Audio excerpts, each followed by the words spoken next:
The teriyaki $6 burger with grilled pineapple back at Carl's Jr. And by Aflac. We've got you under our wing. We realize on nights like tonight how lucky we are to be at the Big A, Angel Stadium. The weather is just beautiful. It's a great night to sit back and watch a baseball game. And it's the Angels and Rockies tonight, and this broadcast is on AFN, the American Forces Network, broadcasting to the U.S. Armed Forces, serving in 177 countries and aboard ships at sea. They're watching around the world in Iraq, Germany, Italy, Southwest Asia, South Korea, and Japan. So welcome and thank you to each and every one of you. Here's the lineup you'll see from the Rockies tonight. Fowler, Spilborghs, and Helton at the top. Garrett Atkins is in the cleanup spot tonight. Then Brad Hopp, Troy Tulowitzki, 2 homers last night. Chris Iannetta, Ian Stewart, and Clint Farmas will bat ninth against Joe Saunders. And the keys for Joe Saunders is using that fastball on the outside part of the plate against the right-handed batters with some sink action. Use that changeup. When you get ahead of the count, elevate that fastball, which you can get up there at 93, 94, curveball, and his slider. Tremendous poise on the mound Joe Saunders has. Defensively behind him tonight, Rivera, Hunter, and Abreu. On the infield, Figgins, Ibarz, Turris Morales, and Jeff Mathis catching for the second straight night. Tonight he catches Joe Saunders. And Sean Figgins going to be pretty active tonight. Joe Saunders will throw that fastball inside, the curveball on the inside part of the plate against these right-handers. And with that speed the Rockies have, he's going to have to come up and place them up front, be able to stop that bunt. Sean Figgins going to be a big, valuable player in the defense. Dexter Fowler, the leadoff man, switch hitter, batting right-handed, takes strike one from Joe Saunders, and we're underway. Fowler's hitting .265, 3 homers, 18 runs batted in, and a lot of speed.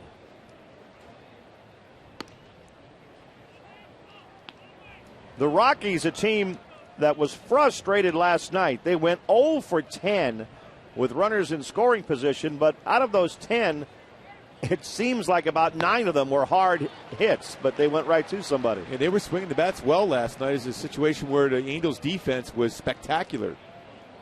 When you have opportunities to score and you fail, even though you have good swings, eventually it comes back to haunt you, and it did with Bobby Abreu got that 2-run single. 2 balls, 2 strikes to Dexter Fowler.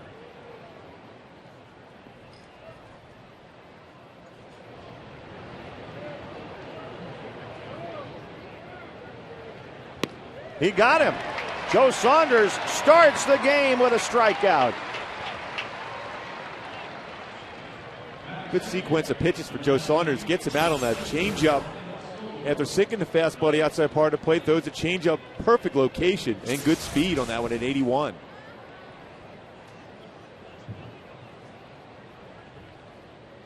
Ryan Spilborghs, he's played in both games of this series. He gets his first start in the series tonight.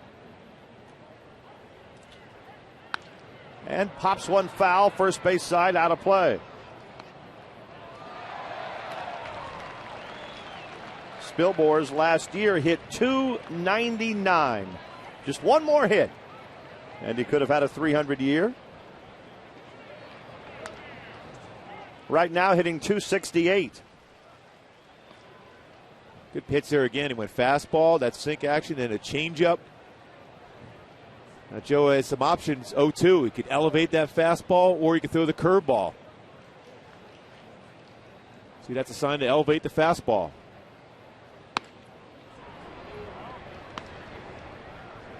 Good try on that one. See, that's where he gets the velocity at 91 when he gets that fastball up. That's a 4-seam fastball. Now he's coming inside with the fastball, the inside part of the plate. And he misses with that one. 2-2 to Spilborghs, who played his college baseball at UC Santa Barbara. He had a 35-game hitting streak when he was there. After the fast plane, coming in with a changeup. Grounded to second base. His Turris gets him. That's pitching, Rory. You go fastball up, then you go fastball inside. You were trying to get the hitter to swing it. You were still ahead of the count. You still had option 2-2. Then he threw a perfect changeup. Spilborghs out in front. Hits a weak ground ball to second base. Todd Helton stepping in, hitting .321.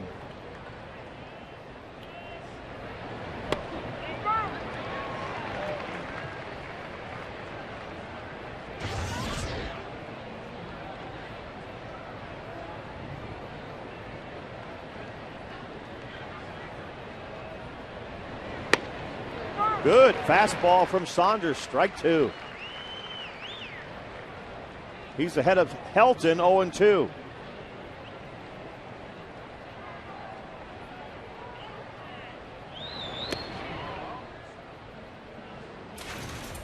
Boy, Helton's such a good hitter. 0-2 pitch, good curveball, good location for Joe Saunders. But Helton just tracked that pitch out of the strike zone. Made no attempt to swing at it.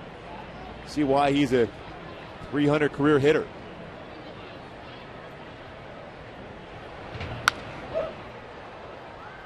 Still alive with 2 strikes. Todd Helton hitting better than .300 this year at .321.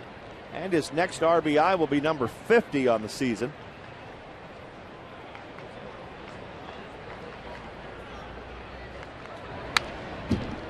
Off the end of the bat, foul. 1-2.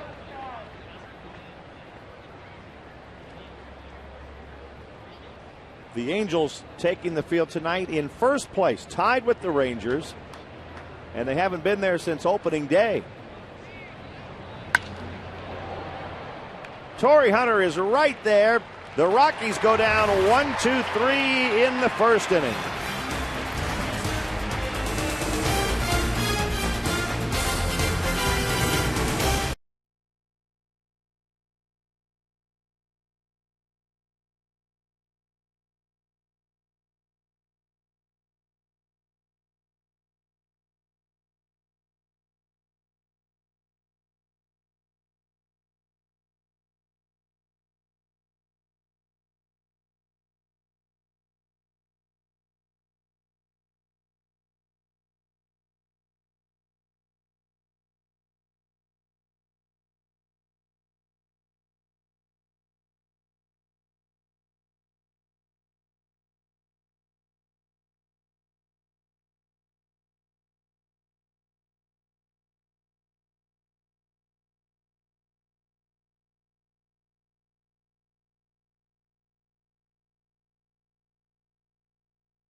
Just a guess. It's possible. Here's the batting order he'll watch tonight. Figgins, Abreu, and Hunter, followed by Blatty, still in the cleanup spot. Juan Rivera, Kendry Morales in the middle. Is Turris, Mathis, and Ibar in the bottom third. Facing Jason Marquis. Jason Marquis having a great season with that 9 wins. A very good ERA, considering he pitches half those games at Coors Field at 3.71. Fastball 88 to 93. Cuts a fastball. Curveball, slider, and a changeup. Figgy fouls the first one back. Hitting .323. Just out of the reach of Tulowitzki, a base hit. When Figgy gets on base, good things normally happen for the Angels. Spilbor's in left, Fowler and Hopp in the outfield. The shortstop, Tulowitzki, just missed grabbing that one. Ian Stewart at third. Barmas and Helton in the infield, and Iannetta is catching Marquis. Boy, Tulowitzki almost was able to make that play, and he is one of the strongest arms you're going to see out of that shortstop position. Plus, he plays the game aggressively. That would probably put it mildly. He's tough. Bobby Abreu. Had a 2-run base hit last night to give the Angels the lead in the bottom of the 8th inning, and they won the ball game by a run. This Marquis pretty quick to the plate. 1-2 to 1-3. Solid at slowing down the running game. Marquis tied for the National League lead in wins with 9. Chad Billingsley and Matt Cain both have 9. Cain with the Giants is 9-1.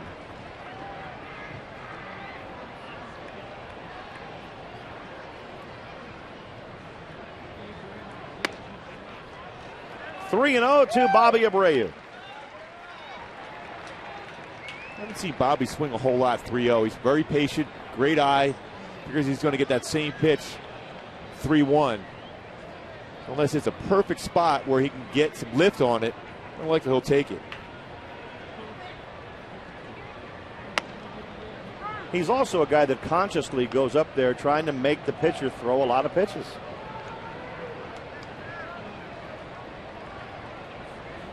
Three and one right now to Abreu.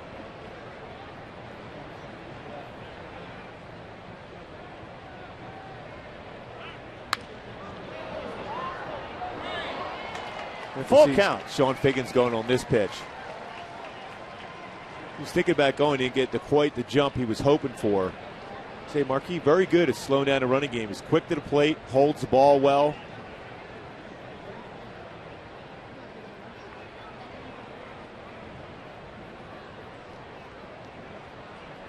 Figgins goes, but Abreu walks. And the Angels have the first 2 men on here in the bottom of the first. Let's take a look at the Firestone leaderboard, where Marquis is on top along with Billingsley and Cain in the National League with 9 wins. Marquis 9-4, Billingsley's 9-3, and Matt Cain is 9-1. It's a pretty good company Jason Marquis is with. Billingsley and Matt Cain's been outstanding for the Giants. But he's in a little jam here in the first inning. Figgins at second, Abreu at first. Nobody out. Torrey Hunter at the plate.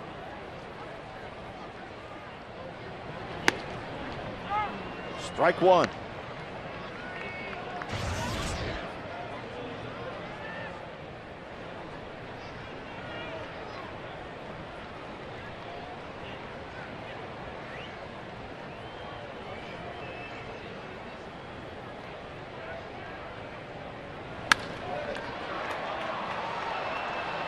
A double play off the bat of Torrey Hunter. He hit that one fairly hard, but right at Barmas. And Marquis has been successful this year because he's getting a lot of ground balls. Boy, that last time out against Pittsburgh, in which he almost completed the game, he's one out away at 20 ground ball outs against the Pirates.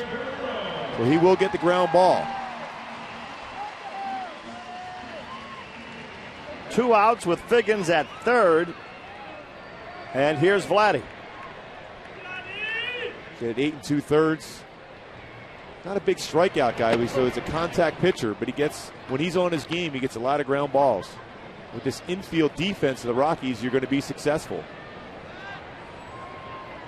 Well, Barmas and Tulowitzki up the middle, they lead the league in assists per 9 innings. There's a shot by Vlad Guerrero to deep center field, up against the wall. Vladdy drives in the first run of the game and slides into second with a double. 1-0 Angels. And Vlad Guerrero starts the night in a big way. Boy, Vlad must be sensing he's going down to Texas before too long, because that's one of those swings. He got some lift on it. And we're wondering, he's a lot of singles. But this time a pitch on the inside part of the plate and down. That's the ball he generally crushes, and he did in that particular swing. Tremendous shot from Vlad. Good balance on that one and got underneath it and crushed it. Vlad came into the game hitting .273, but that's only his 7th extra base hit of the year. There's a strike into Juan Rivera. Just for a minute there, Gooby, I thought it might have a chance to get out. Well, it was close, but boy, he hit that ball right on the nose. Got underneath it, a good swing. The pitch that Vlad loves to hit that ball in the inner half of the plate, which he's been missing a lot with.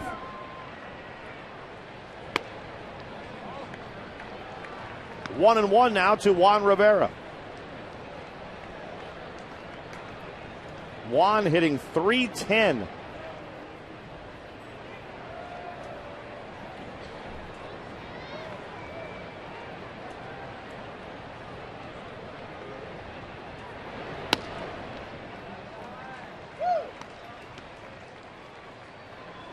Two and one, the count.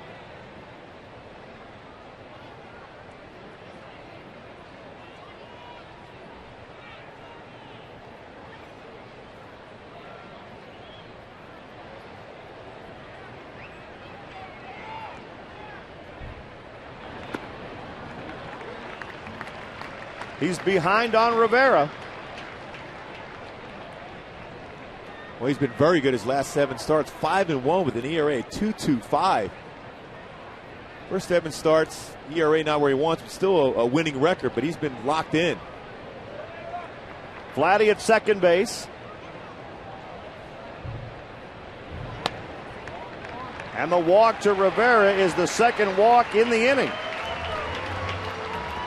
I think, too, with Marquis, he can give up the big fly. He's given up 8 home runs this year, but just a few years ago while he was with the Cardinals in 2006, he gave up 35 home runs. So anytime you see a guy with not overpowering stuff, relies on the sinking fastball, if it's up in the zone, it flattens out with not a lot of velocity, it's going to be hit hard. And here's a guy now, Kendry Morales, who has hit 12 home runs this year, all of them left-handed. Batting with 2 outs and 2 on in the first inning.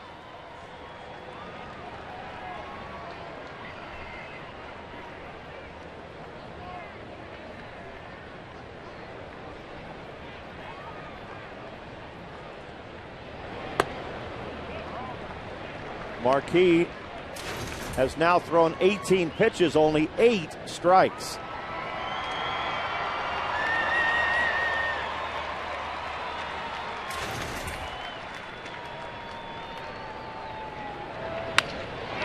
That's into right field off the bat of Morales. Vlad Guerrero rounds third and comes home. The throw will not get him.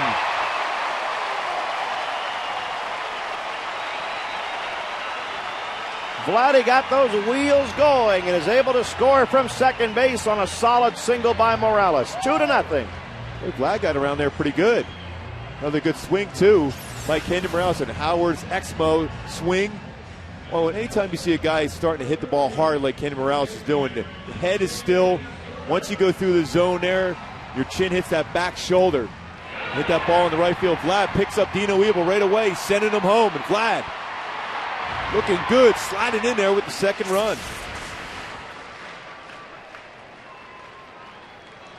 It's good to see a smile on his face, isn't it? He's quicker without the hair going. I don't think there's any question about that. Didn't slow him down. You think Dino took that into consideration? Think he would have held him up if he still had the hair? Well, talking to him before the game, he said that exact same thing to me. If I get a chance to send Vlad home because he got a haircut, I'm going to do it. He's quicker.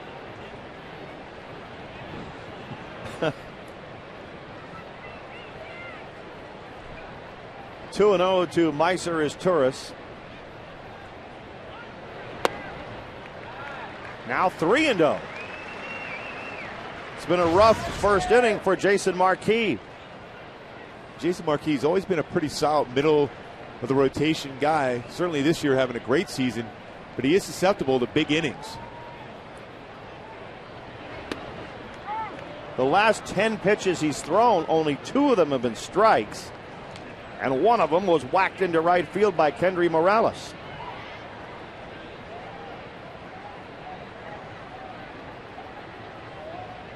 Three and 1 to his Turris, who lines one into right field.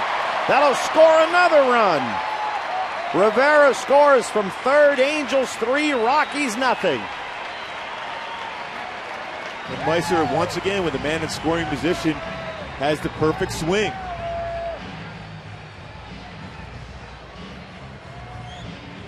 Howard's Exmo, you can see how solid the swing is by Meiser.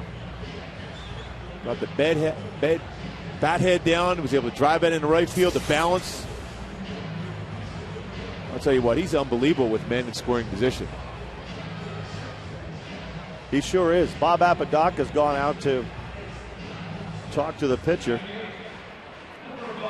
You said got the bad bat. I thought maybe that was the Bed Bath & Beyond swing. I thought there was a new sponsor that I hadn't heard of. That was my favorite Fred Flintstone impersonation.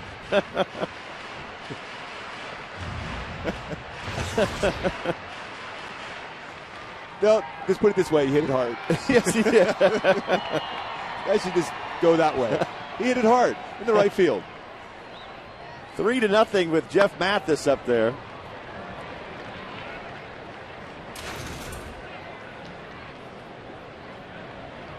Jeff is hitting .212.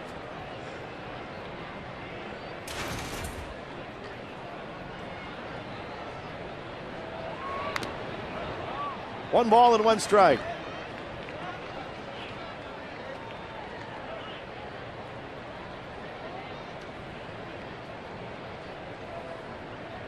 Two out, two on, 3 runs in here in the bottom of the first.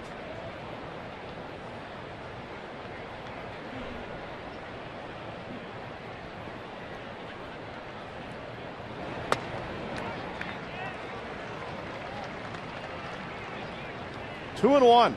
This is the 8th man to bat in the inning for the Angels. They have 4 hits and a couple of walks.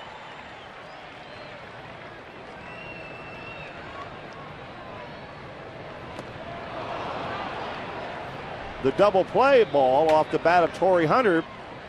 That's how Marquis got the 2 outs in this inning. And he's closing in on 30 pitches in the inning. 2-2 to Mathis. Torrey hit that ball hard, too, but just happened to be right at the second baseman. Marquis pretty fortunate it's not worse than 3-0. Calling a balk. Moved his shoulders. Boy, another thing has happened here in the first inning to make it even more miserable for Marquis. A balk. Moves the runners up to second and third. On the balk in this spot right now, once you're in the set position, you see the shoulders just flinch, that's the bit. And once an umpire sees it, that's a balk. You can't move your shoulders once you're in the stretch position on that pitching rubber. Boy, it wasn't much, was it? Boy, if you got all the umpires in the infield just watching, just that little flinch of your shoulder, they're going to get you. Now he's gone to a full count to Mathis, 3-2.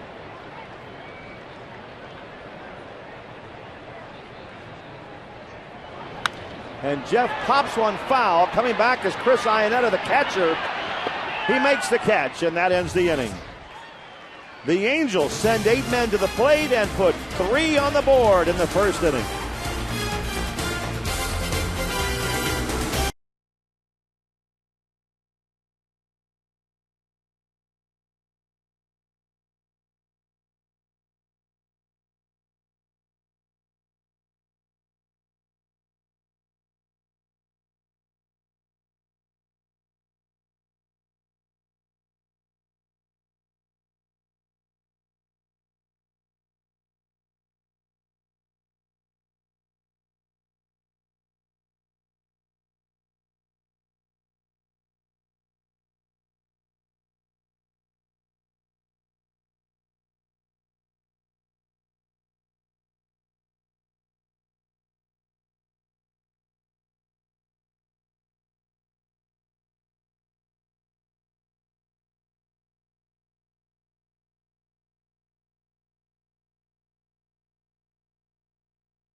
Going deep into counts, 2-2, 3-2 is going to be going against him for the most part. But his fastball changeup combo with a nice breaking ball, slider, like you said, are his key things to having success.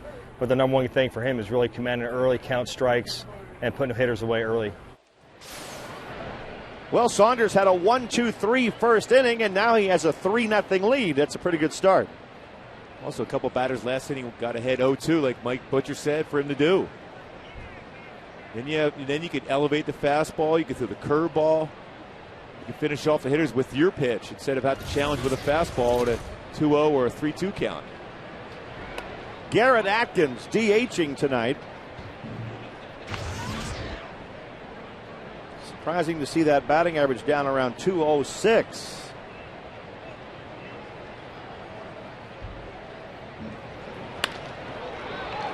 Just out of the reach of Ibar. Great try by Eric, but a line drive base hit for Atkins.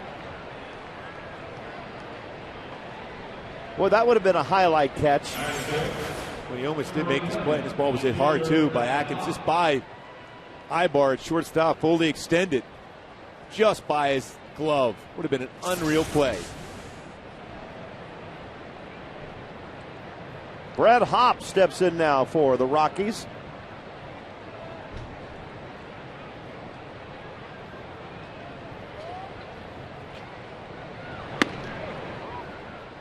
One and 0.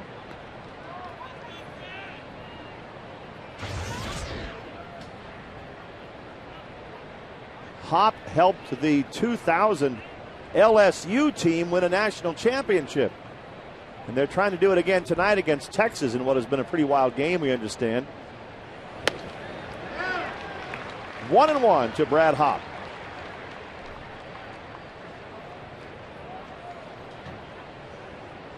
Joe Saunders, the lefty. Kenny Morales will hold on Garrett Atkins in front of the first base bag. It's always been the case for Joe Saunders. They won't play right on the base. They'll play above it. That way they can field the ball and also be able to make the play if it's thrown over to them.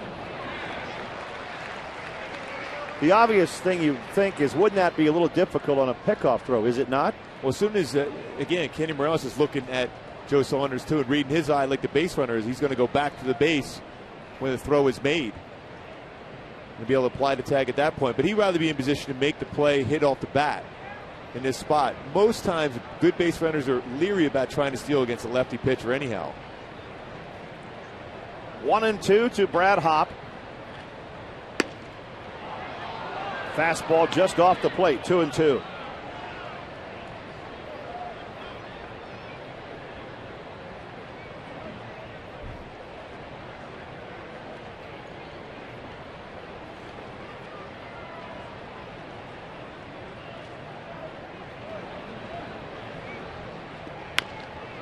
He rolls that one foul.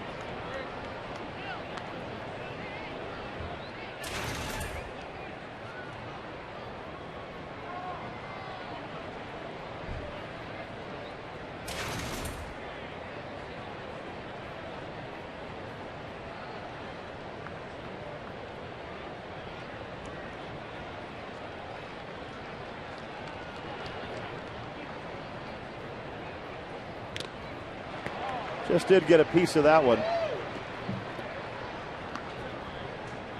Brad Hopp lists his favorite musical artists. Right on top of the list is George Strait. I guess being from Fort Worth, Texas, that shouldn't be all that surprising, huh? Yeah, there's no question. He's definitely loving that country music from that area.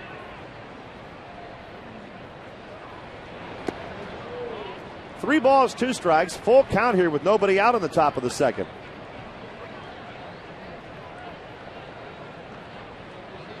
Joe ahead of the count at that 1.1-2, now forced into a fastball count.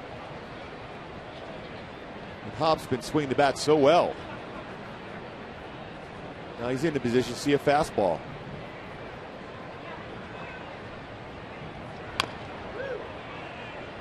Hopp fouling off a lot of pitches here.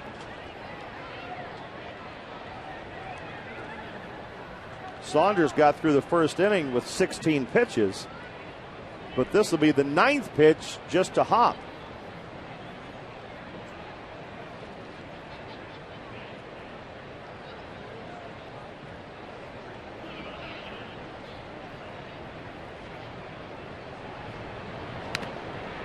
And another foul ball. That one got Darryl Cousins. But I got right underneath the glove of Jeff Mathis. Mathis, being a true professional, is going to give Darryl Cousins a little time to recover, walking out to talk to Joe Saunders to make sure they're on the same page what pitch they want to throw.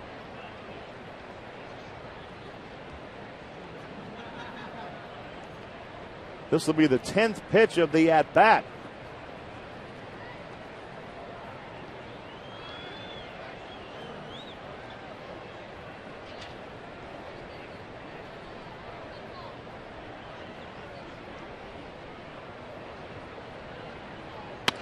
And he finally walks him. So a long at-bat, then Saunders loses him. And now Joe's in a jam. First and second, nobody out.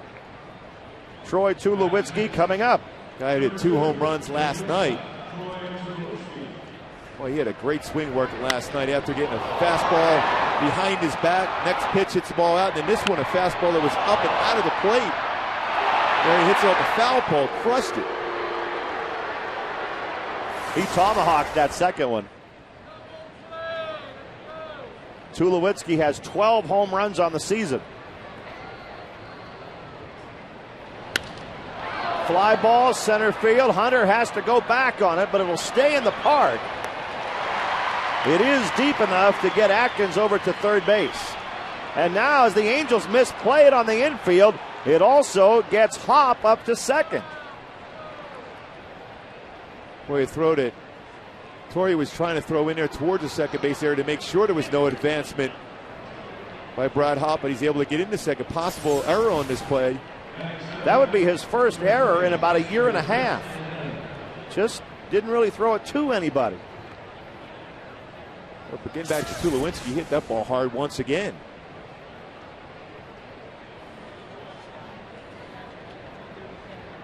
Second and third with one out. Chris Iannetta at the plate.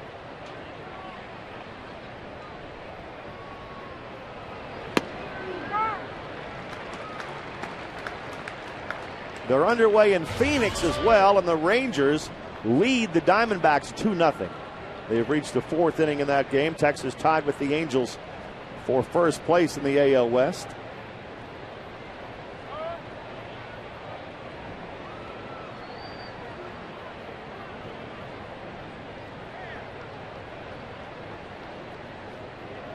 Oh, 0-1 to Iannetta.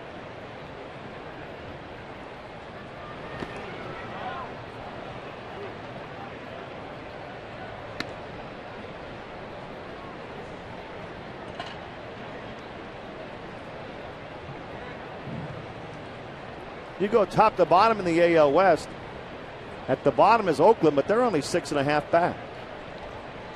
The division's getting better. Coming into the season, you were wondering some of the moves both Oakland and Seattle have made over the last year and a half, where they're going to be good enough to compete. I think Oakland is still a team that surprises me they're still below 500, because once that offense comes together with that young pitching, they're going to be a solid club. You don't get the feeling that anybody's going to run away with this division, do you? No.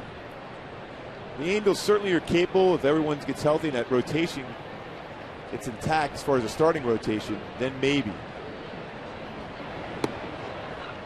Now it's 3-1 to Iannetta. And Butcher's concerned as Joe Saunders is having a very long inning. Remember what Mike Butcher had said, too. The key for Joe Saunders is strike one. It's falling behind in the count, get into predictable fastball counts. Forced to throw the four-seam fastballs compared to the sinking fastball.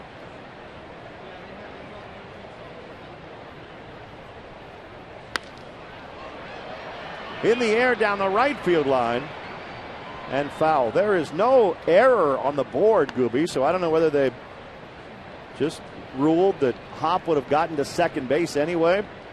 Maybe. Well, if it looked like if Brad Hop's tagging up and trying to go to second, you can't assume the throw is going to be there to make the out anyhow, so you can't give an error on that play.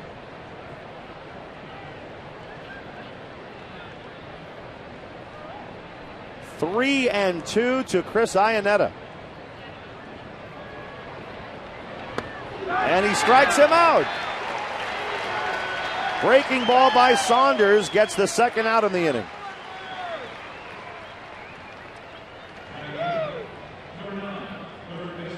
Now Ian Stewart coming up. Nice pitch and his slider down and in. Aneta trying to get the run across, trying to make contact. But a sharp slider by Joe Saunders gets the punch out.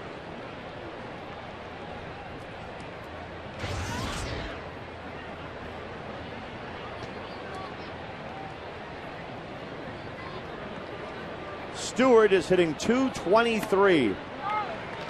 That's not extraordinarily high, obviously, but he does have 13 home runs.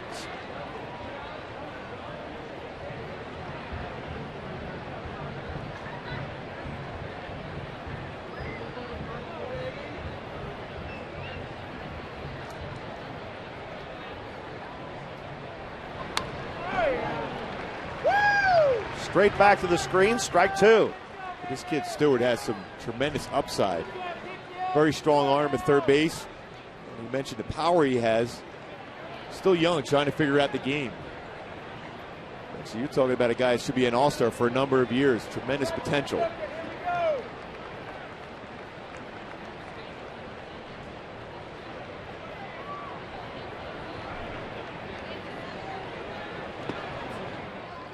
Mathis with the block on the curveball in the dirt. 1-2 to Ian Stewart.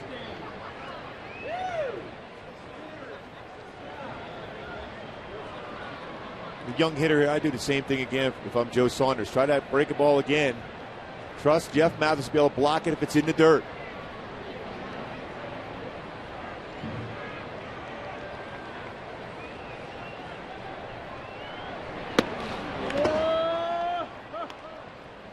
Two. The Rockies have Atkins at third and Hop at second.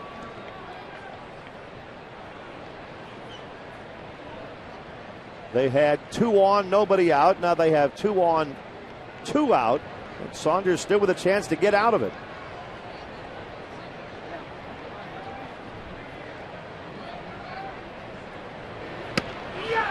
Full count now. Boy, Joe's had to work hard this inning, hasn't he? He has, and he knows how important it is as a pitcher to put a 0 up after your offense gives you 3 runs at the bottom of the first inning. Trying to be a little too fine on that pitch. Had good velocity at 92. Here comes Saunders' 25th pitch of the inning.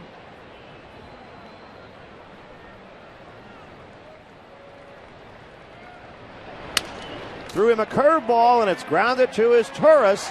Saunders gets out of a tough second inning. Nothing on the board for the Rockies. Still 3-0.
Get to the bottom of the second inning. A great job done by Joe Saunders to get out of the top of the second unscathed. So the Angels still lead it by 3 as Eric Ibar leads off the bottom of the second.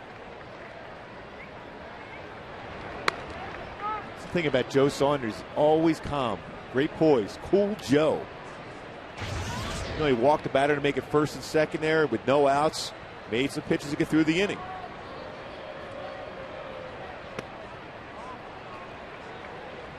He does pitch with great poise, doesn't he? Especially for a young pitcher. A lot of times, especially when you're given 3 runs, and then all of a sudden you walk a batter after giving up a hit, that frustrates yourself. But yet it doesn't seem to bother him. No, he's cool and calm no matter what the situation.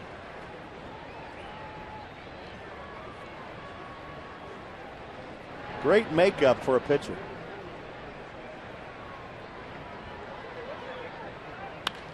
Line drive, base hit, Eric Ibar into right field.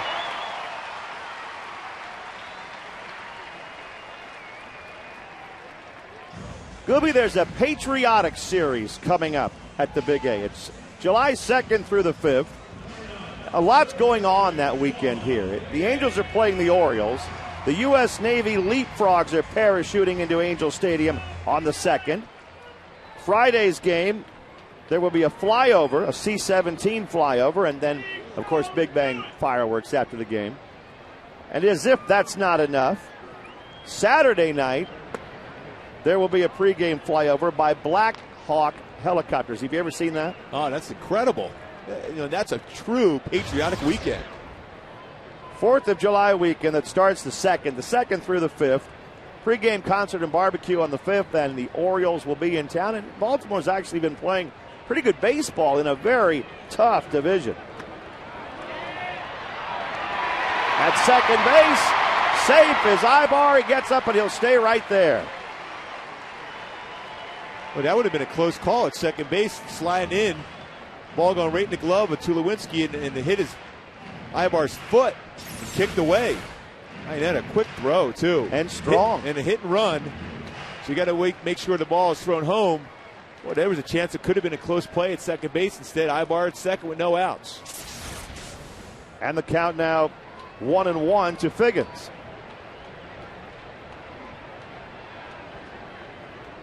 Figgy had a base hit his first time up.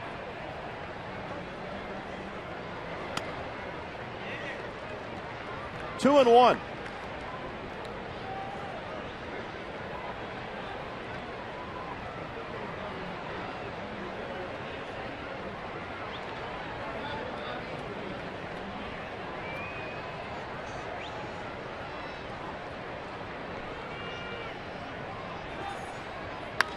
In the air to right field. Figgy hit that one pretty well. That sends Brad Hopp back to the warning track to catch it, and it gets Ibar over to third base easily. Nice productive out, though, by Sean Figgins. Gets Ibar to third base. The offense tries to continue to roll here, get some more runs across. Very hittable pitch. As my replay shows, the ball that was around thigh high for Sean Figgins. Good lift of that one, almost hit that out of the ballpark. Bobby Abreu coming up now.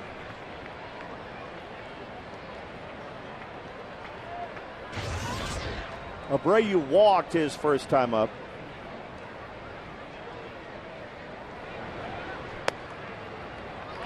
We mentioned the Orioles a moment ago, and even in the AL East, they're 11 games back, but their record, they're just 6 games under 500.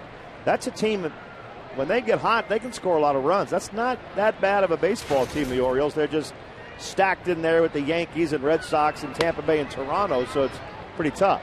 They play pretty well in interleague play, so they're getting back into the American League schedule at that point, but they can swing the bat. Yeah, the Orioles have gone 9-4 against the National League, so that series there right around the 4th of July, which you think is a benchmark for a season, even more than the All-Star break, right? I firmly believe at that point, because you do have the All-Star break generally come about a week or two from that point on, but good clubs start to play better at that point. The weather's warm. There's no more excuse about it. Well, the ball's not flying out. It's still too cold. The weather hasn't changed. A lot of rain. It's only at that point the good teams play well, and the teams that aren't supposed to be that good end up playing that way. 3-1 to Bobby Abreu. With Ibar at third base and 1 out. Infield in. It's got to be a fastball, especially with Torrey Hunter on deck. Strike 2. Abreu turns around and looks at Darryl Cousins. But chances are he won't change the call. No, it was a fastball with good movement. Close around the knees. Darryl Cousins calls it a strike. Bobby, another opportunity to get a fastball and get the run across.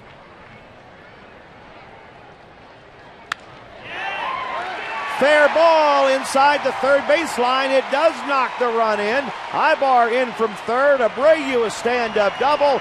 4-0 Angels. Boy, after that sinking fastball 3-1 to make it 3-2, a fastball that's up and out over the plate. Bobby, good level swing, and able to hit that ball hard to left field for a double. The pitch is elevated, and even the hips were opening up for Bobby, but he's still able to keep the bat head back in the zone and hit that ball hard to left field for a double.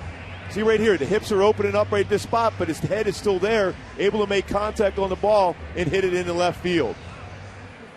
So the Angels are roughing up the 9-game winner a little bit here as Bob Apodaca has gone back out to talk to him. And by the way, we do have a final. LSU has won the College World Series. They beat Texas tonight. Bullpen active for the Rockies. Josh Fogg is up. Well, Brett Hopp will be happy about LSU winning it. Sure. He won one when he's a member of LSU back a few years ago. Bobby Abreu has driven in 22 runs in the last 23 games. And he just knocked in another one right there. Torrey Hunter at the plate for the Angels. Strike 1. When you look at Bobby Abreu, what he was able to do for this club, you know, they signed him late during the offseason. He's been very solid. I mean, yeah, you would probably want him to have 15, 20 home runs, but it's the RBI production and his ability to get on base has been very valuable for the club.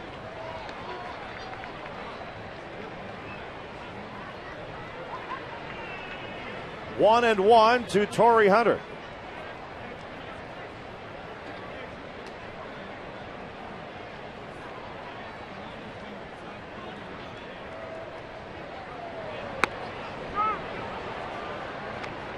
One and two.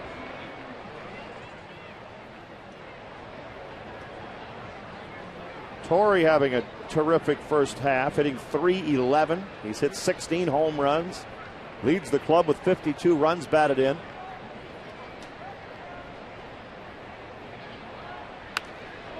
Pops that one foul right straight back.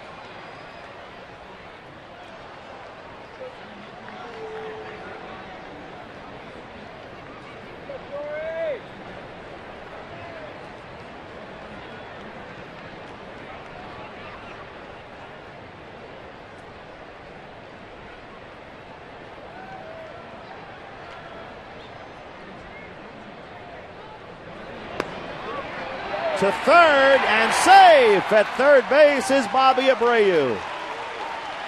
Well, Bobby had a big jump. Jason Marquis didn't give him a second look. And hit it with a, well, I'll tell you what, he's got a strong arm. Made it closer than I thought it was going to be. Like 3 or 4 steps before the ball was delivered. Stewart ultimately dropped it, but it looked like Bobby probably would have had it anyway. The Rockies have to pull the infield in again, and Hunter goes down swinging. 2 outs. Vlad Guerrero, his first time up, doubled in a run, and he hit it to the wall in left center field. He did get some lift on it. It looked for a second like it might go out. And then Vladdy came around to score, so he's already had a big first inning. He has a chance to add to it here in the second.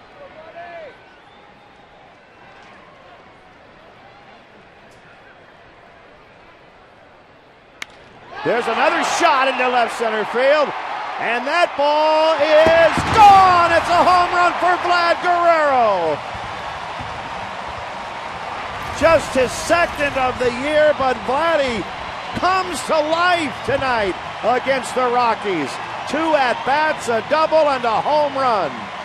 Well, you can see this, the relief not only of Vlad, but the fans here at the Big A. Excited about the guy who's carried this club for so many years. Mentioned a double, now a home run. Getting that lift. He hit a home run this year on April 12th. He hadn't hit one since. But oh, does he feel great about that one, and the whole Angel dugout has to feel good about that. Yeah, they were joking around giving the silent treatment originally. Now they're having a little fun with him. He says, wait a minute, I've hit a few of these in my career. Now Juan Rivera up there, and Vlad Guerrero now he can high five. He said, doesn't anybody realize? Chopped off the plate and foul, and the Angels have a 6-0 lead against Jason Marquis and the Rockies. He needs 6 more for 400 career home runs. That's 2 great swings in a row for Vlad. 1-1 to Rivera. 1-2. And that's a swing I saw a lot over the last week or so in batting practice. He was hoping at some point to be able to take that from batting practice into the game. And so far tonight, he's been able to do so.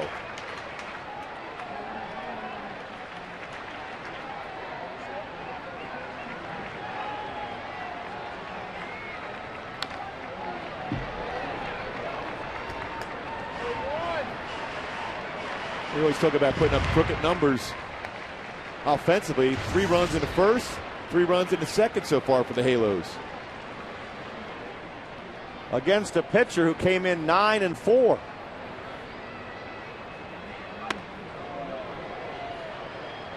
Two and two to Juan Rivera. But it's been a struggle right from the start tonight for Marquis.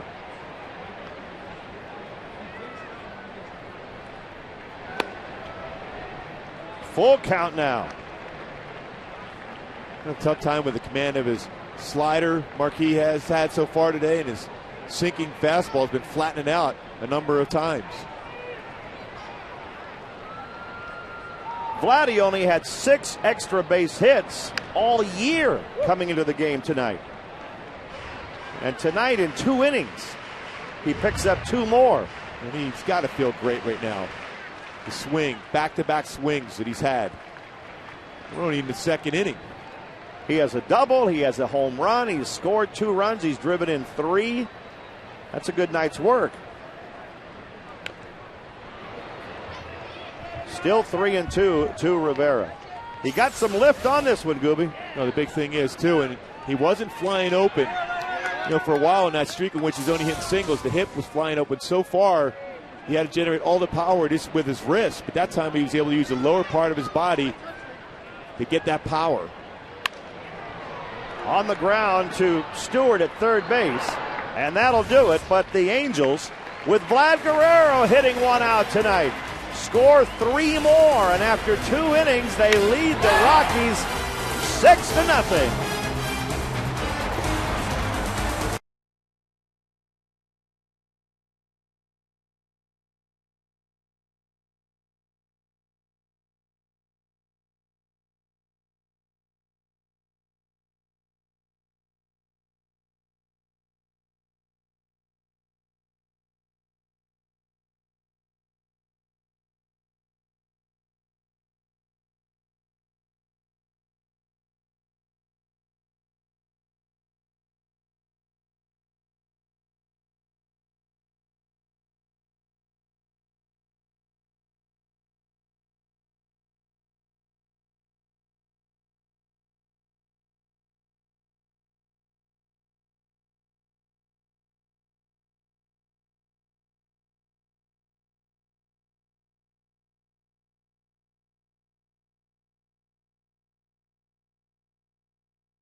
Advantage Plan.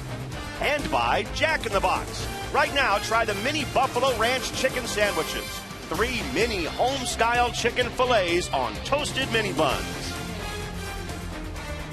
The Angels have 6 runs and 7 hits in 2 innings tonight. Clint Barmas leads off the third against Joe Saunders. He just can't stop smiling. Well, that's good to see. It's been a while. A lot of pressure on him. People wondered, should they move him down in the batting order? Let him relax possibly, but I wouldn't move him now, that's for sure. Well, when you've been as great a player as Vladimir, and that even goes back to his days with the Expos, I don't care how little English you speak, he can hear people saying, he's done. Maybe is Vlad done? Do you think Vlad is going to have to hang him up? Should they move him down and bat him 6th or 7th? He hears all of that. He does. I mean, you saw that same talk up in Boston with Big Papi, David Ortiz. And, Vlad is a true professional. You're talking about Hall of Fame numbers, a guy going on his way to the Hall of Fame. He still has some good at-bats in him, and we've seen 2 great ones so far.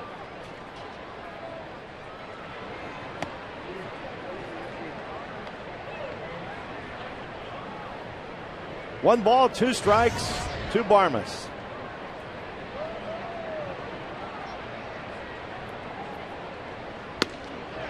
Saunders gets the strikeout. Well, that's pitching.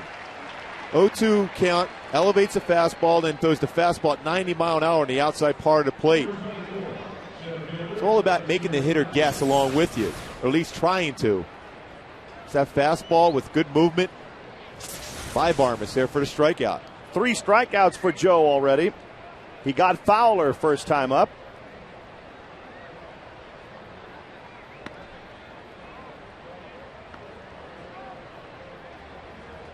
One and 0 to Dexter Fowler.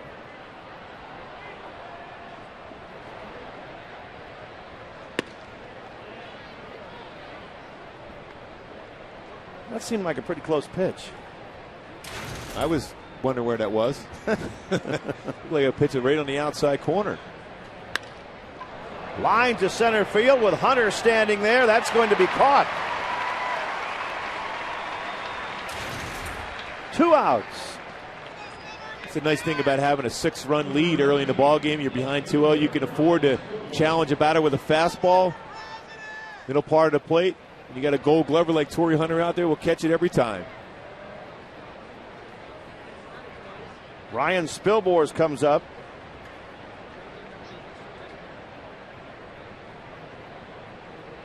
We mentioned he played at UC Santa Barbara. Still lives there. I guess once you live in Santa Barbara, it's a little tough to move out, huh? Beautiful nice place. Beautiful area.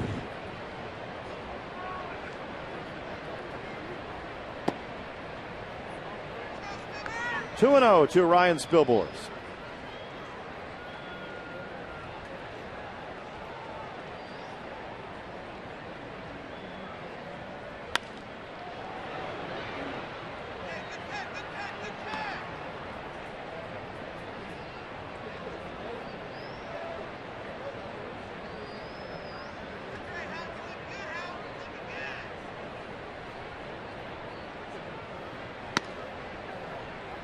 Saunders behind 3-1.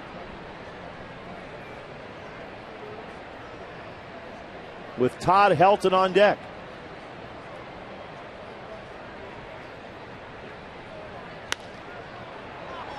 In the air to right. Bobby Abreu is right there, and that'll do it.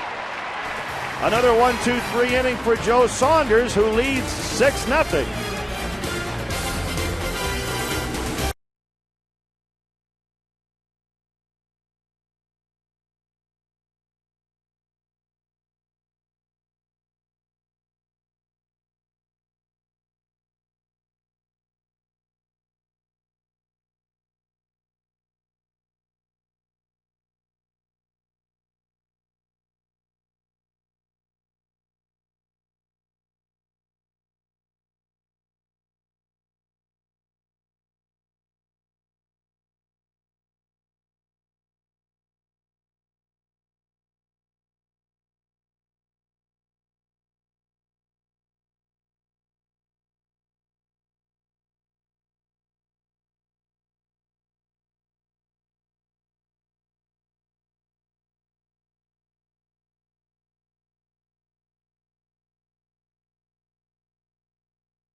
Even the kids enjoying the game, kicking back, watching this offense roll. Kendry Morales grounds one just foul past Alfredo Griffin. It's reminiscent of what they did to the Padres in those first two games of the series in San Francisco, the offense. The offense was rolling, then it kind of went back into take a little nap, and now it's rolling again tonight. 1-2 to Kendry. He had a base hit his first time up.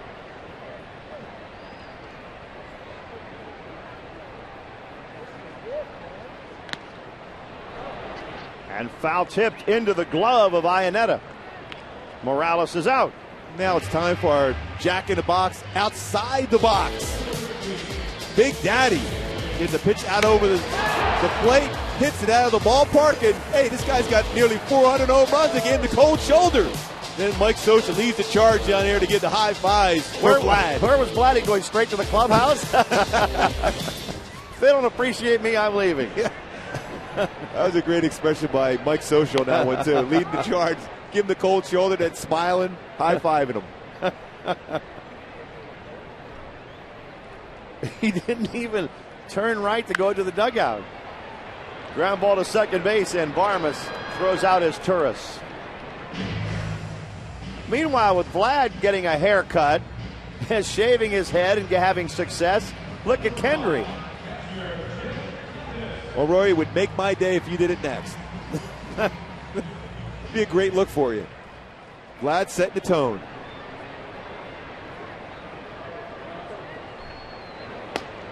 The only thing is, I don't think I'm going to be getting any at-bats anytime soon. But you'll be calling him. Yeah.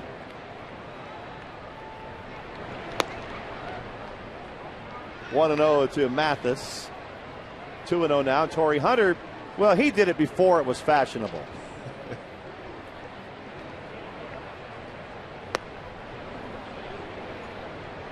Boy, it's such a good feeling for Vlad. All the pressure in the world put on him with the lack of power production, but here tonight, relaxed, hitting the ball hard twice, getting a double and a home run. Such a popular player amongst his teammates, too. He is a gentleman, a superstar with a big smile, and just nice to everybody. Except Rivera, kind of ignores him.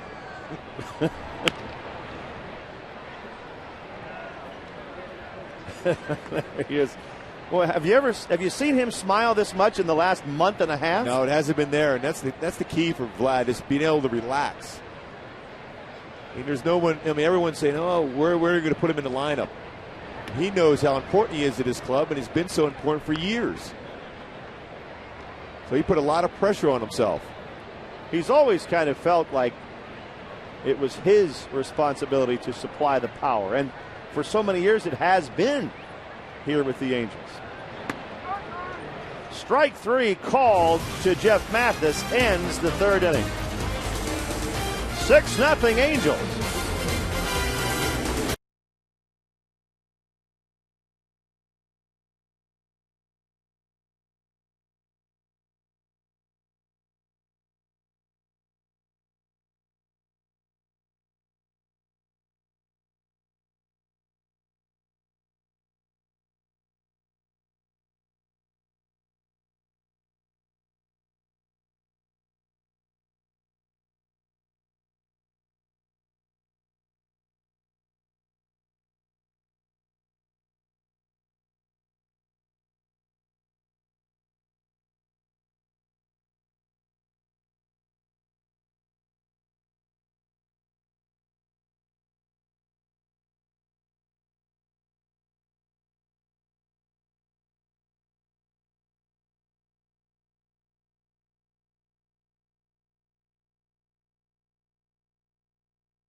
time in center field.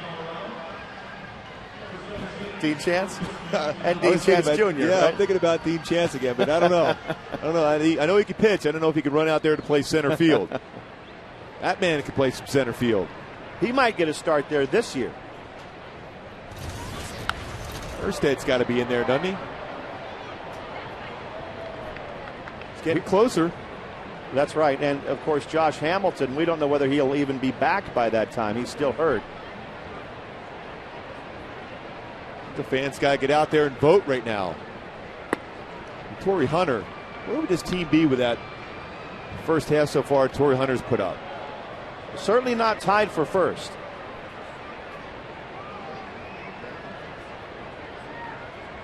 One and one here to Todd Helton.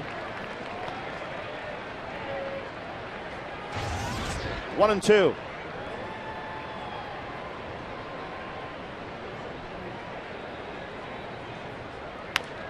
On the ground, foul.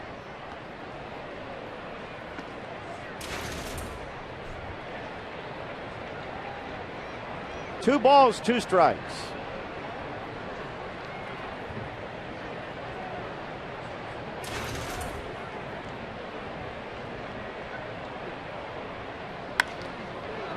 That one's at Torrey. He has to go back and make the catch. One out. We talked a minute ago about that Patriotic Series coming up July 2nd, 3rd, and 5th. The Angels are playing the Baltimore Orioles, and there's a great ticket special, courtesy of JetBlue. Tickets are available for just $7 in select view-level seating areas, $12 in the right and left field pavilions. It's easy to remember because it's around that 4th of July weekend. The password is USA at the Angel Stadium ticket window or angelsbaseball.com to get the ticket special. So many great festivities going on that whole weekend, and a good club with Baltimore in town. Fits right in with baseball, doesn't it? That is baseball, 4th of July weekend. Fireworks, couple flyovers. That's right. Fireworks shows Friday night, 4th of July. A patriotic rally monkey, and Uncle Sam rally monkey in there too? I think we do. I think you're right, yeah. The Beanie Baby rally monkey. People say, what's a patriotic rally monkey? He's dressed up as Uncle Sam. That's right. Not that the rally monkey who's here on a regular basis isn't patriotic. Grounding out to short, Garrett Atkins is the second out in the inning. But he's even more dressed up in that particular day. Right. He takes it to a new level right around the 4th of July. He's grateful for the opportunities this country has given him. There's no questioning that at all.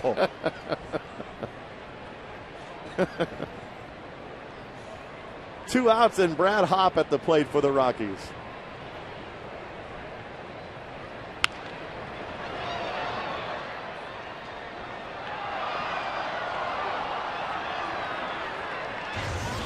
Hopp's having a big year, 24 doubles.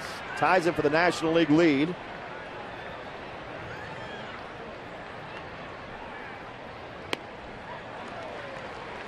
Oh, 2. Doing a pretty good job against left-handed pitchers, too, hitting .302 coming into the game tonight. Joe Saunders ahead of the count, 0-2.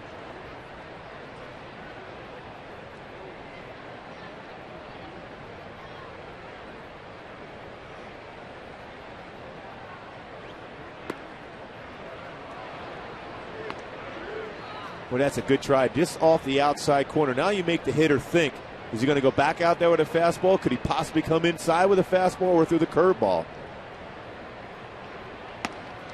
Yeah, he came a little bit inside. Just in case he was looking out over the plate, he wasn't going to get too comfortable. Full count, 3-2 to Brad Hopp.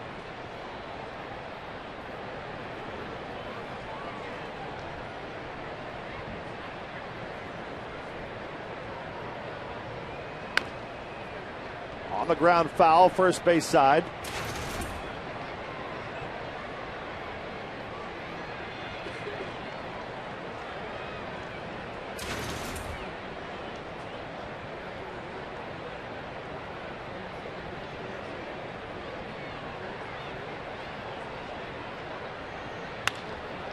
and on the ground to second base.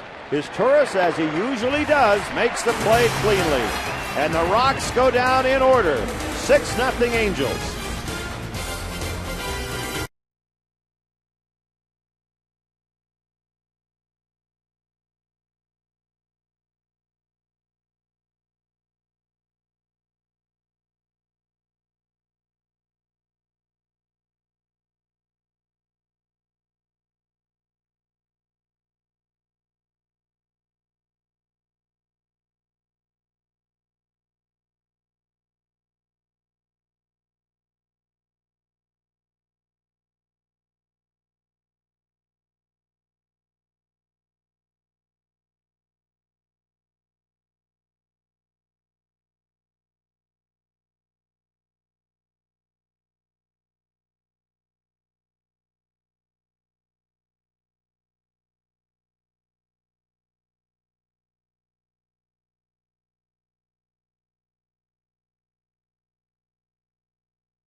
Start an all-star game in center field. Going to go Erstad and Devo White. See if I'm right on that. Wow, it's right on the nose. Perfect. See, I got to go with Dean Chad. Should have went with Dean. Yep.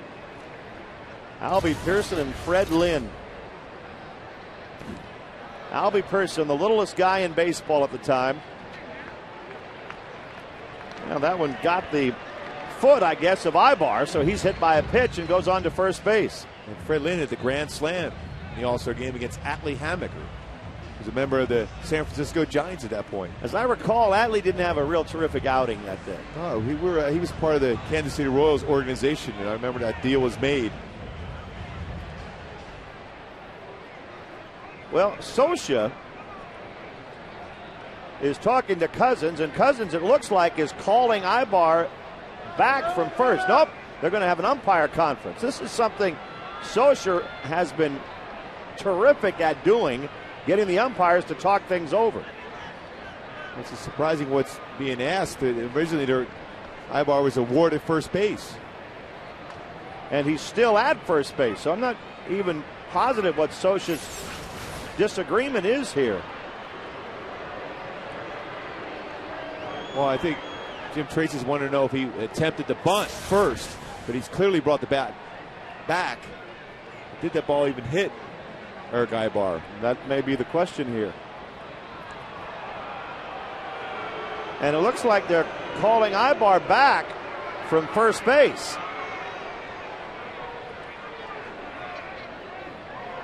Alfredo Griffin saying, all right, go ahead and go back to the plate.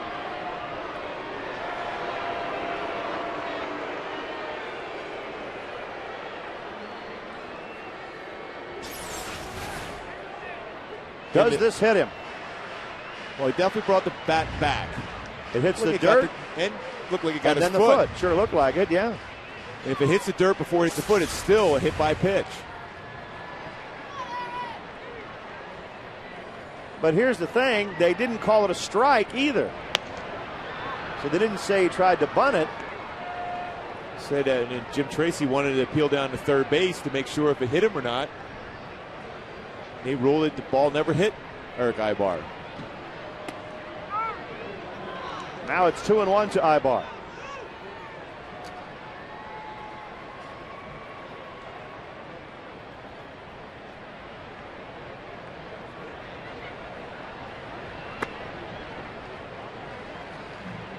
Three balls into strike to Eric. Jason Marquis having a long struggle out there here in the early innings. Gets a strike there. but he's already up near 80 pitches as he starts the fourth inning.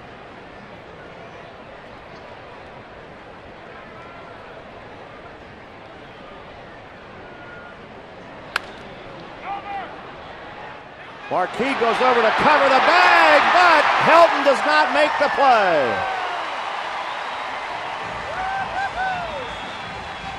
Todd Helton wanted to flip that one to Marquis, but he could never get the handle on it. Three-time Gold Glover, Todd Helton. The get-go, tough on this hop. Came up on him, hit him in the chest, had time, tried to flip it, unable to get the good grip. Ibar running the bases hard as usual. That's an error on Helton to start the bottom of the fourth. His second error of the season. Now Figgins, 1 for 2.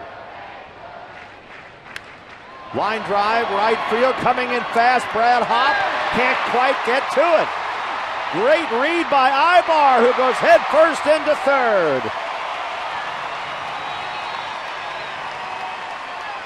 Base hit for Figgins, but how about the read by Ibar to see that Hopp was not going to catch it? That was an excellent read because that ball looked like initially off the bat that Hopp was going to be able to make the play.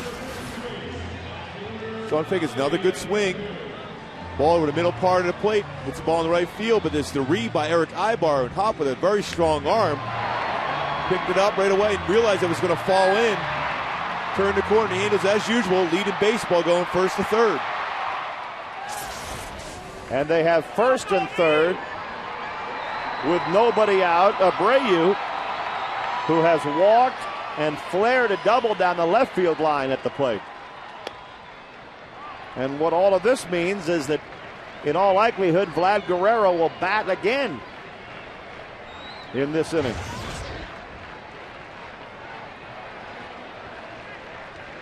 Marquis, having faced 20 batters, has only thrown a first pitch strike 5 times tonight. And as a result, he's given up 6 runs. You're flirting with disaster when you fall behind, go 1-0, 2-0, 3-1. Josh Fogg is loosening up again for the Rockies. 1-1 to Abreu.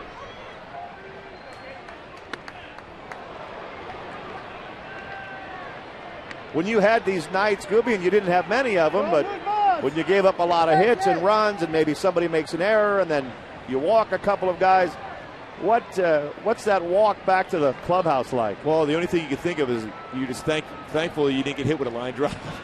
Because at some point or another, they're going to hit one right up the middle. They're that comfortable at the plate against you.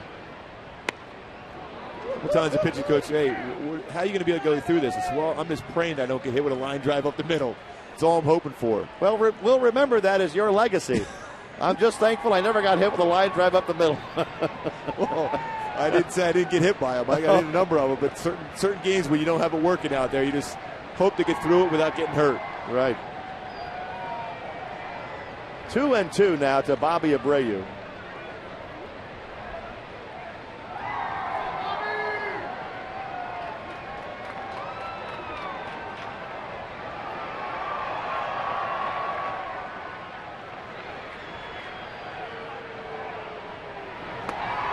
And Bobby goes down swinging. A lot of pitchers will have one maybe glance off their leg or something, or their wrist, but did you ever really get blasted by one? Yeah. I had my leg broken by Paul Molitor. Oh, that's right. Yes, you've told me that. 12 weeks. Yeah. That's right. That was fun. Quite comfortable. I did get it out on it. I got an assist.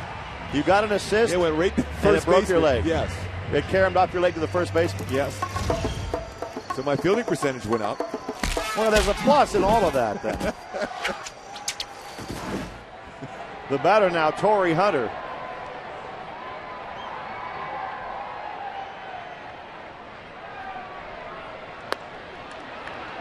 And a stolen base for Sean Figgins, uncontested. Number 23 on the season for Sean Figgins. Earlier we saw Bobby Abreu get his 16th stolen base.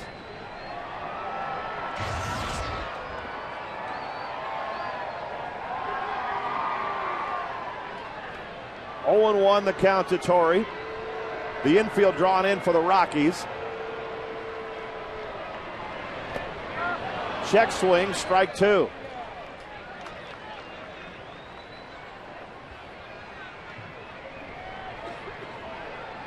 Vlad Guerrero is on deck here.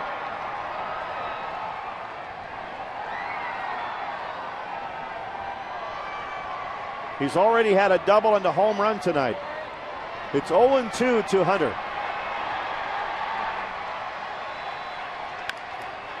Chop to third. Tough play. Stewart can't make it. It's an infield single for Hunter. It's 7-0 Angels, and here comes Vladdy.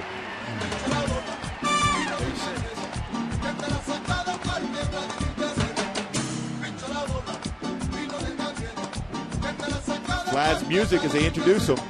And Tracy coming out now to make the move. It just wasn't Marquis' night tonight. He's had a great year, but a tough one tonight. He leaves down by 7 in the bottom of the 4th inning at the Big A.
Our In-N-Out Burger, who's in, who's out. Jason Marquis, a tough night. Tonight he gives up 7, and there still are a couple of men on base as he leaves in favor of Josh Fogg. Well, remember, Marquis had been unbelievable his last 7 starts, 5-1 with a 2.25. Now Josh Fogg coming in. Good ERA, 1.80, 15 innings pitched, 7 strikeouts, fastball 86-91. Spots it very well. He's got a curveball, slider, and a changeup. Vlad Guerrero has a double and a home run tonight. He has really come to life this evening. Vladdy, in the first inning, doubled to knock in a run, then scored. In the second inning, he hit a 2-run home run. And he bats again here in the 4th inning with a chance to do some more damage.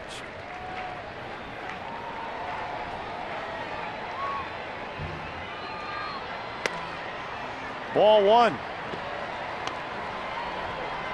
Vladdy has not had a game with 3 extra base hits since August of 2007 at Fenway Park.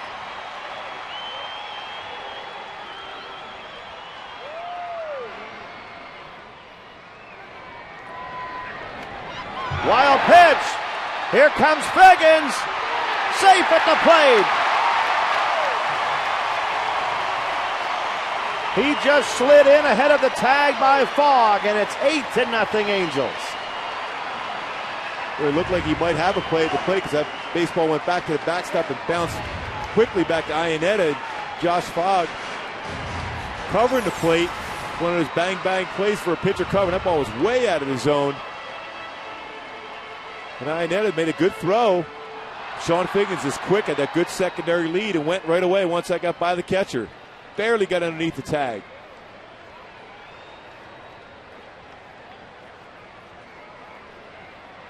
Good call there at the plate by Darryl Cousins. Good slide by Sean Figgins. And now 2-0 to Vlad, who probably feels like he just can't wait to swing the bat right now.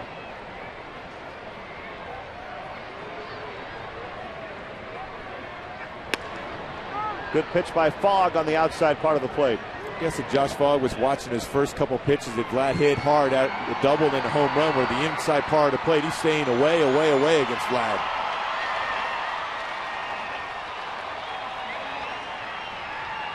Two and one to Guerrero.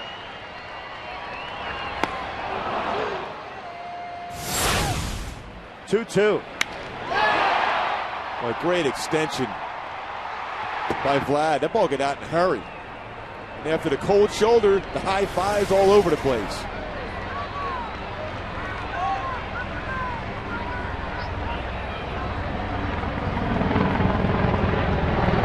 Is tonight the Blackhawk flyover? That's my ride. Full count now to Vladdy. Boy, he came right over the stadium, didn't he? Yeah, he did. Fairly loud, too.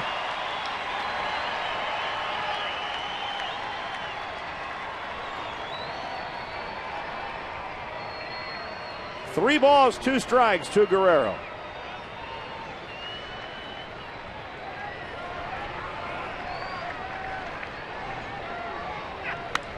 Off the hands, he pops it to first.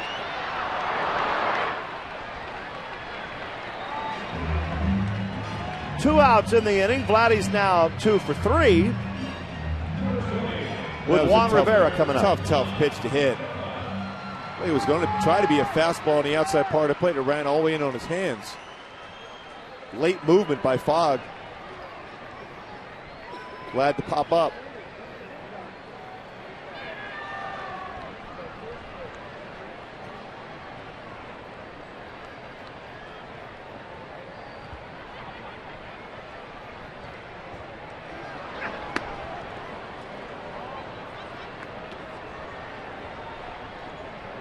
Ball one to Juan Rivera.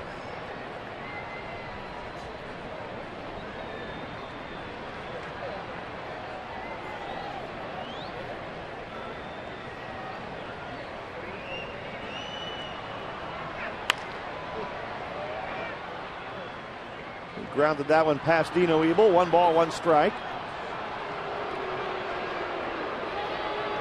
Only the bottom of the 4th inning, and the Angels up by 8.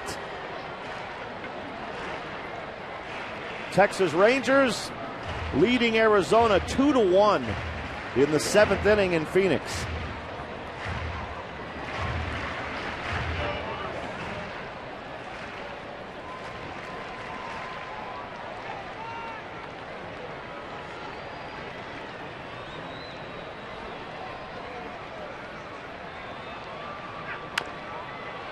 Foul behind the Angel dugout.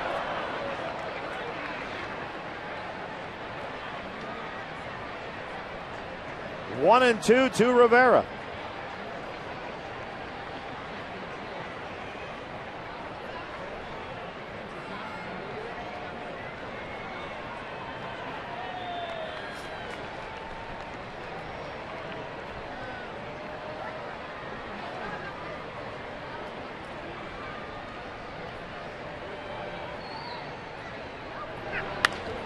Popped up on the right side. That's a mile high, but it's not going anywhere except into Barmas' glove. After 4 innings, the Angels 8, the Rockies nothing.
Rockies.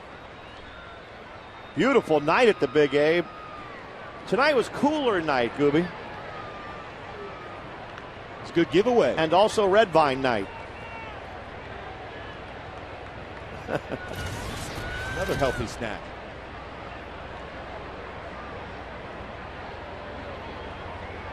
Fifth inning. Troy Tulowitzki will lead off for the Rockies.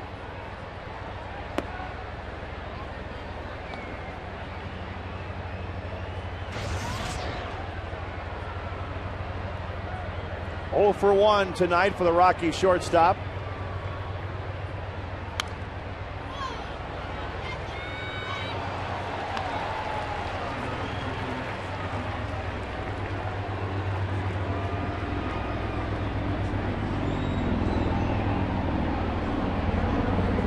Comes that helicopter again. Let's get ready for a patriotic weekend.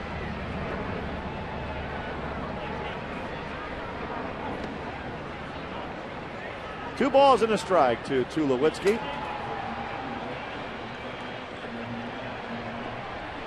Former Long Beach State star.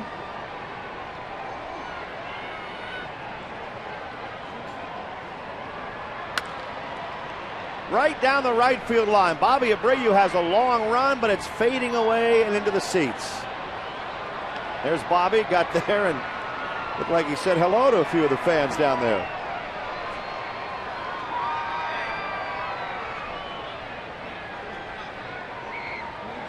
Two and two.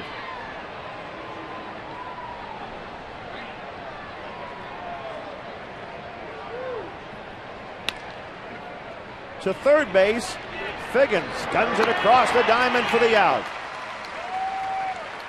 You just brought up that patriotic weekend. Well, be sure to get your tickets for Thursday, July 2nd. The Angels begin that patriotic series with the Orioles, and it will be the second ever Rally Monkey Tie Beanie Baby giveaway to all fans, courtesy of the OC Fair on Thursday, July 2nd. The actual monkey is wanting to take a look at that Beanie Baby, make sure it meets his approval. You can get great tickets for $7 in the view level seating areas or $12 in the right or left field pavilions. The password is USA at either angelsbaseball.com or the ticket window. Iannetta grounds one to Ibar. Oh, and not quite able to dig it out of the dirt is Morales. Boy, tough play by Ibar. Once it got by Sean Figgins, unable to make the throw. Ibar, strong arm, just short hop. Kendall Morales at first base, off balance throw. Unable to make the scoop. Our Exmo replay show just tried to pick it. Would have gotten Iannetta by a half a step.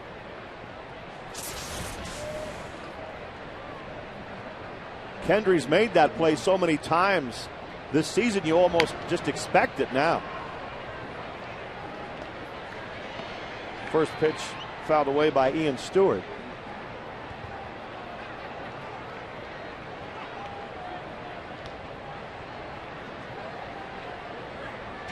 Oh and 1 to the Rockies' third baseman.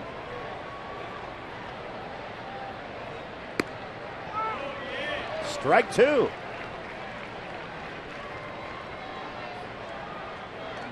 Another 0-2 count for Joe Saunders. Mike Butcher touched on that beginning part of the game. Talked about Joe Saunders' need to get ahead of the count.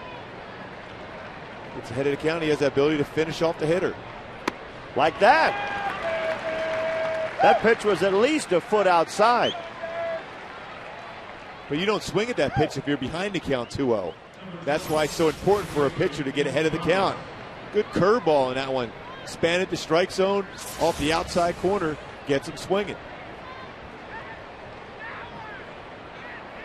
2 outs. Clint Barmas at the plate. They gave Iannetta an infield single, by the way, on that ground ball to the hole at shortstop.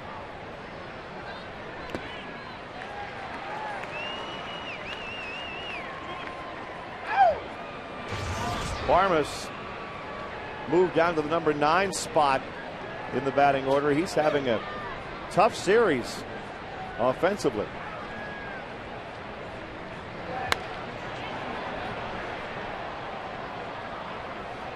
And he's in an 0-2 hole right here against Saunders. Coming into this series, too, against the Angels, he had 29 hits in the month of June. So far in the series, 0 for 10.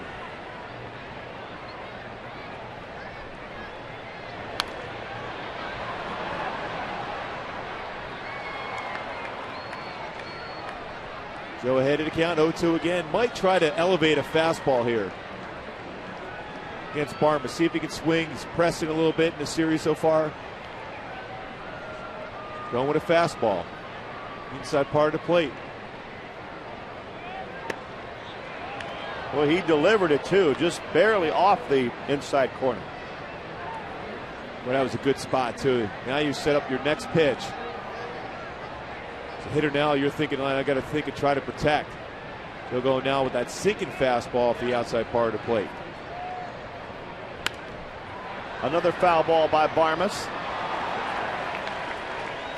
Saunders ahead on the count, 1-2, and ahead in the game, 8-0. So you go fastball in, fastball away. You're still ahead of the count, 0-2. Now you're going right back in with the fastball because the hitter's thinking the line he might get a curveball here. You could freeze him. He struck him out swinging. Halfway through this one, 8-0 Angels.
Off against Josh Fogg.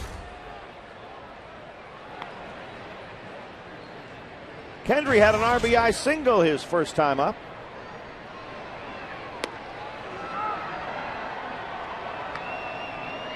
Morales getting his 37th run batted in of the year.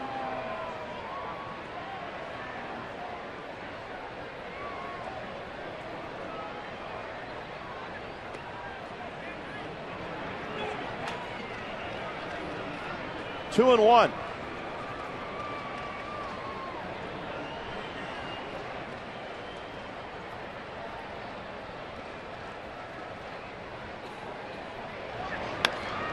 Over the mound, Barmas charges it and gets him.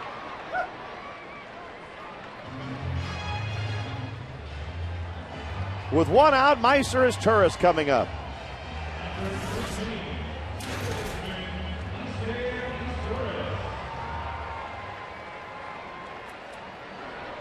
Meiser hitting .281. Also had an RBI single his first time up.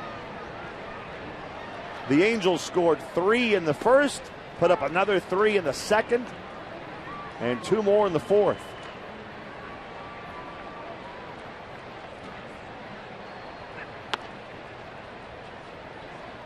It's good to see the offense going. They had a tough battle last night and be able to come back and win that game. Jimenez was dominant for a big part of that ball game, and they were able to stay close with their defense. Pull that one out 4-3. Now the offense taking over.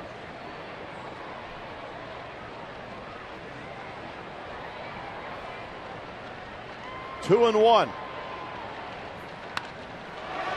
In the air, right field, he hit it well. Back goes Brad Hopp, who makes the catch at the wall. Meiser is tourist, coming close to what would have been his second home run of the year. Great swing once again by Meiser. Oh, he gets such good center balance. Just miss hitting that one out.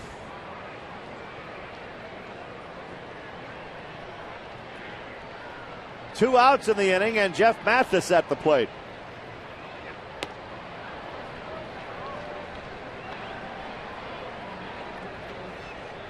Jeff has popped out to the catcher and struck out tonight.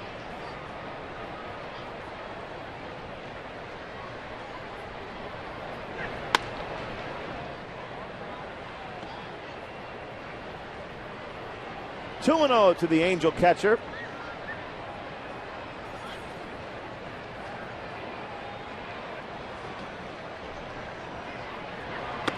Ooh, inside, 3-0. You know the Angels are sneaking a glance at the scoreboard tonight. Texas Rangers in Arizona leading 2-1 in the top of the 8th. The Angels will be going to Arizona next and then on to Texas after that. So they'll meet the Rangers face to face on the upcoming road trip. It's good to see Vlad getting hot too, right at the right time. Going to Arizona, then of course his favorite place to hit. Mathis pulls one down the line. Spilmores goes over and has room to make the catch.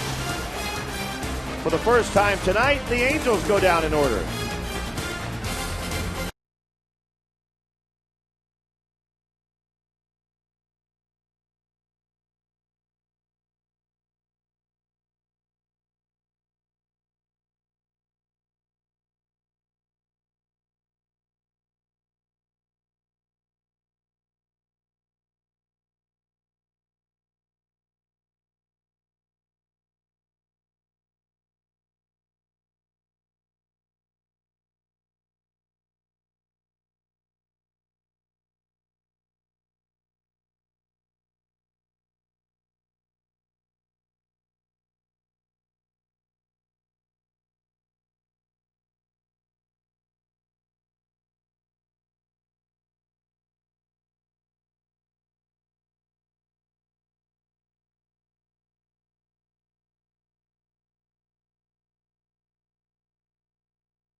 Vlad is only one home run coming in this game, but no. Number 2, the left center fastball out over the plate. The Big Daddy going deep for his second home run, and that's the Coors Light Freeze Cam brought to you by Frost Brewed Coors Light. Rory? Thank you, Mark. Vladdy already with a double and a home run tonight.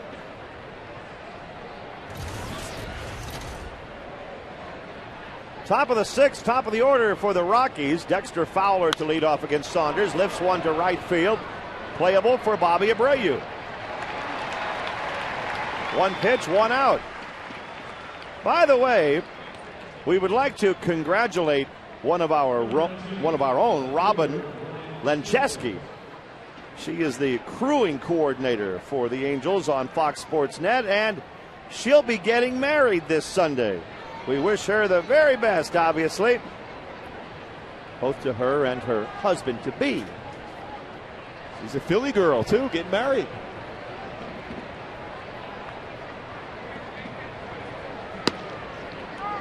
And one of our camera guys has a daughter getting married this Sunday as well.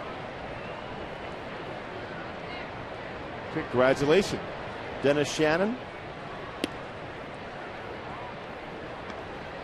Dennis is a little concerned about it, however. Yeah, his daughter getting married. He goes, "Oh man, I had to really not pick able up the to bill. Concentrate on the game."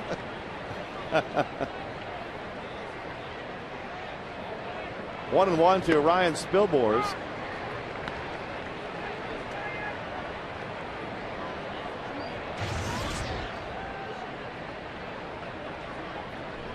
One and two.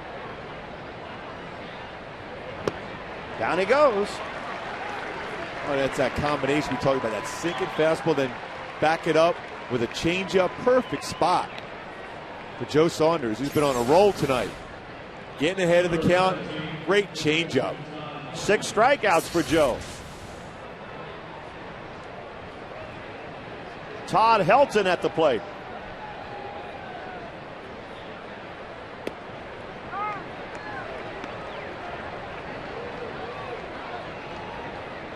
Mike Butcher said it earlier today. The key for Joe Saunders getting ahead, and he's been doing that throughout this game and expanding the strike zone, getting some easy outs. Once again, head of the batter 0-2.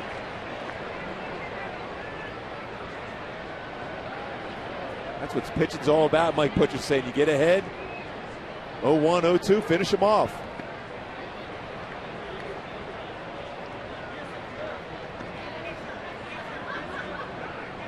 Saunders with the luxury of an 8-run lead, but he's been pitching very well right from the very first inning. He struck out the first batter and had a 1-2-3 first inning.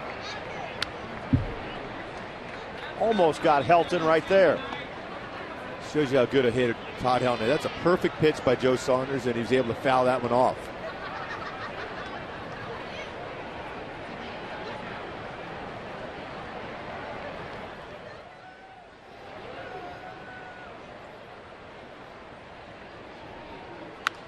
Right back to Saunders.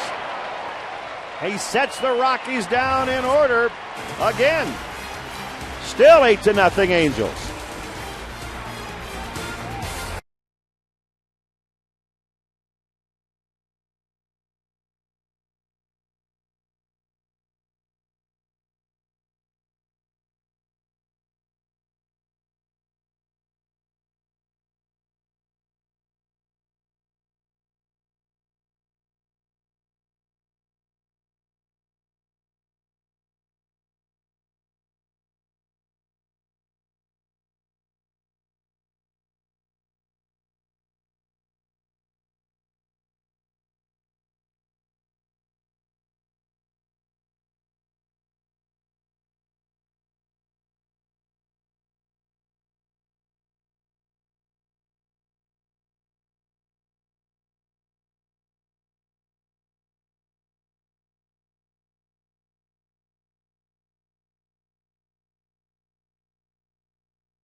AT&T, the nation's fastest 3G network. AT&T, your world delivered. Eric Ibar takes strike one, leading off the bottom of the 6th inning for the Angels. Eric has scored a couple of runs tonight.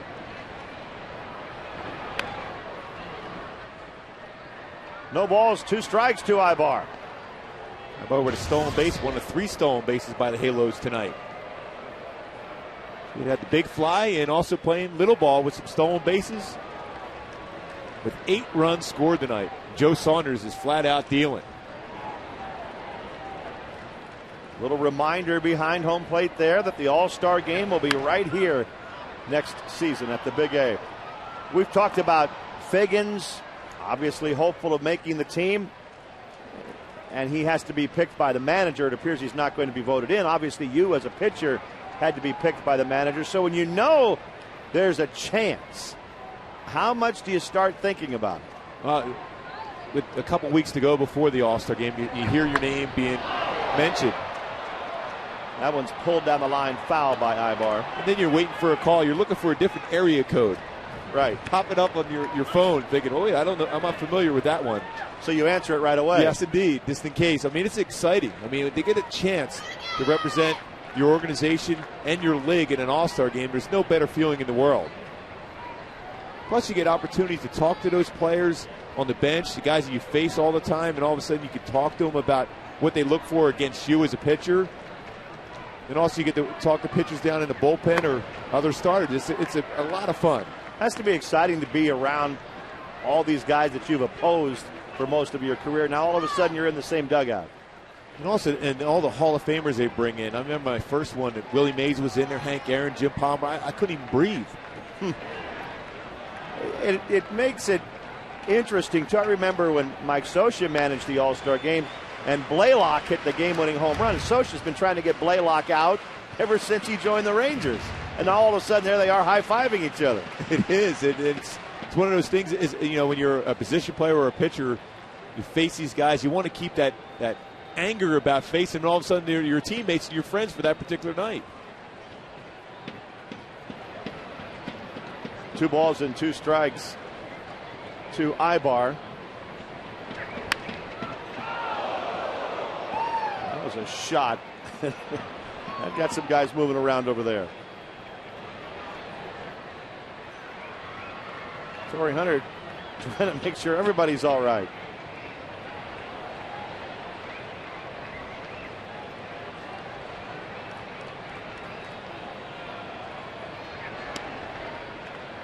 Full count now to Ibar.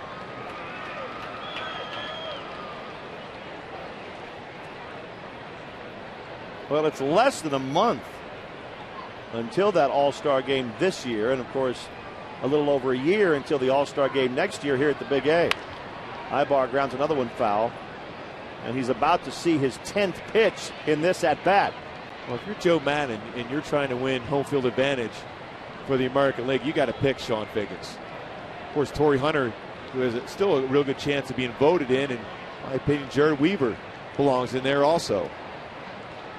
Sean Figgins, just an offensive machine. Torrey Hunter right now will get a lot of votes for MVP of the league.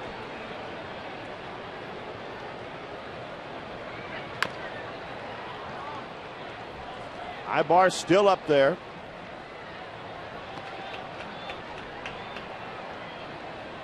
He's about to see his 11th pitch in this at-bat. Oh, what a great time they're having here tonight. Finally, Ibar draws a walk.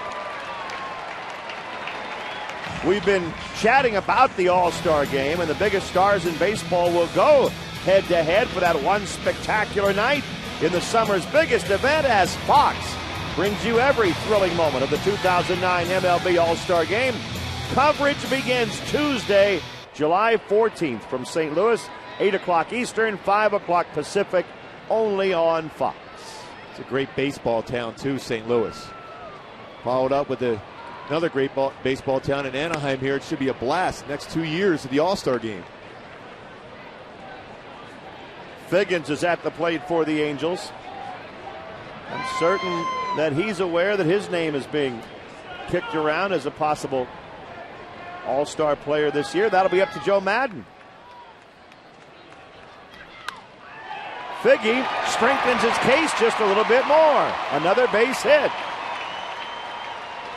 Sean is 3 for 4 tonight. The run scored, a stolen base. He's got to be in that All-Star game. Plus, he's played a great third base. Good swing, right up the middle, good balance. Another base hit for Sean Figgins. Bobby Abreu coming up. We're talking to Joe Saunders and Irvin Santana about their experience. They had this gigantic smiles on their face about that experience of making the All-Star team last year.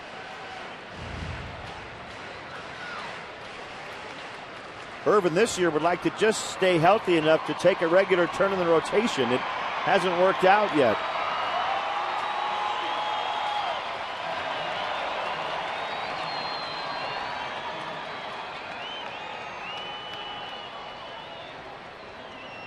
Bobby Abreu has a walk, an RBI double, and a strikeout tonight.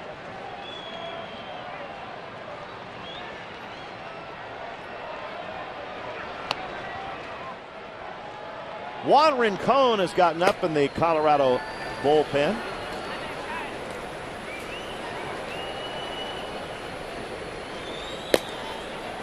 One and 0 to Abreu.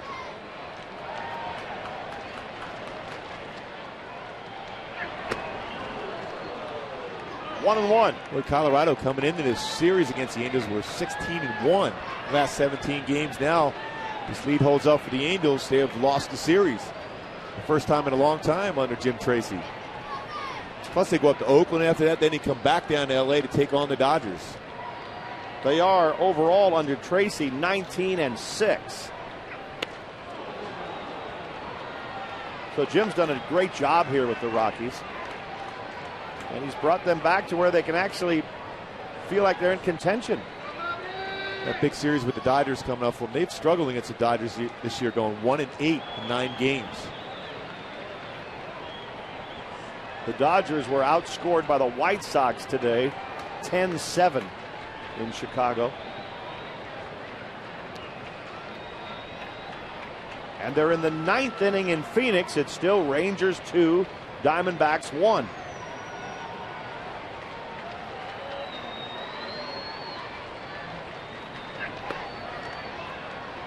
Two balls, 2 strikes to Abreu.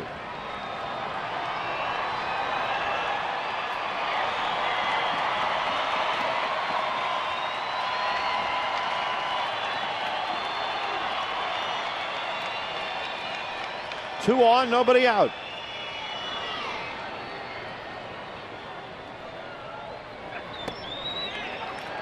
And a full count to Bobby.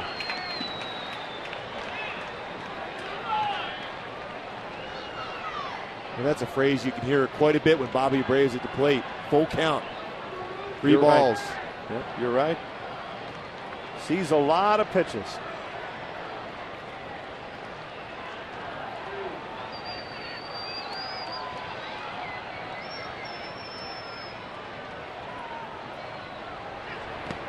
And now draws another walk. The second time tonight. And the Angels have the bases loaded with nobody out.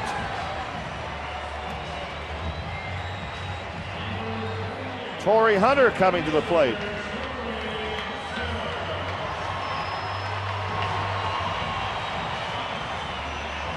Torrey had an RBI single in the 4th inning. He's also hit into a double play and struck out tonight, 1 for 3.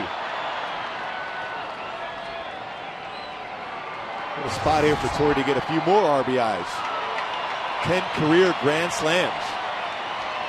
At the moment, 2 runs batted in, shy of 50. He has 48. And he takes ball 1 outside.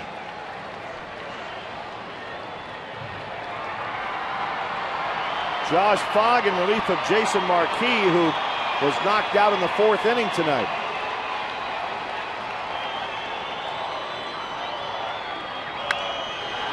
A high pop fly.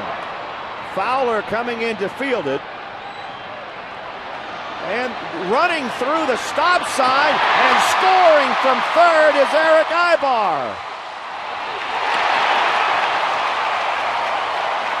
Figgins arrives safely at third. Dino Ebel threw his arms up in the air to hold up Ibar, but he ran right by him. Fowler's got an above-average arm in center field. Fortunately, that ball skipped off the mound and got away from Iannetta at the plate. A risky play, especially with Vlad coming up next. Now look at Dino. He had his arms up the whole time to try to hold him up. And a great slide by Sean Figgins at third base to avoid being tagged out there. It's probably okay with Hunter. He gets an RBI on a sac fly instead of just a routine fly ball out. It wasn't deep at all, and with nobody out and leading 8-0, they probably didn't want to risk having Ibar maybe crash into the catcher, but he scored anyway. Runners at first and third now with one out, and Vlad Guerrero at the plate. Vladdy already with a good night going. Figgins is at third base now with Abreu at first. Vladdy has a double and a home run. 2 for 3.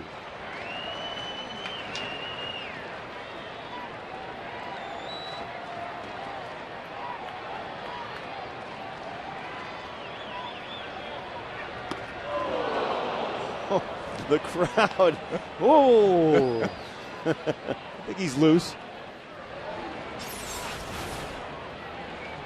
Talk about golfers with, the golf club's speed. I mean, that bat speed right there for Vlad is off the charts. Pretty good club head speed there, huh? Yeah.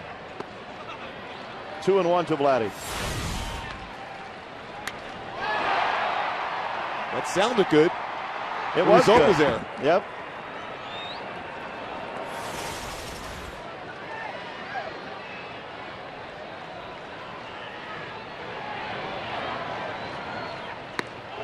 Swing and a miss, and the crowd groaning again after each big swing and miss by Vlad. That was a backup slider by Josh Fogg. Got away with that pitch. Supposed to be on the outside part of the plate, just kind of spinning middle part of the plate, and Vlad just pulled off just enough to miss it.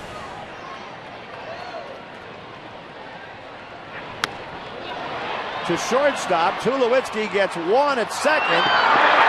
Just in time at first, the Rockies turn a double play. But the Angels get one more and lead it 9-0.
The Rockies have no runs and only 2 hits off of Joe Saunders.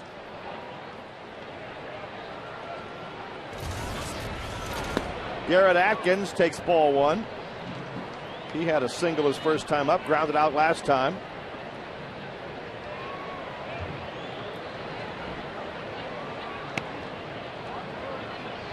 Saunders cruising along with that 2-hit shutout.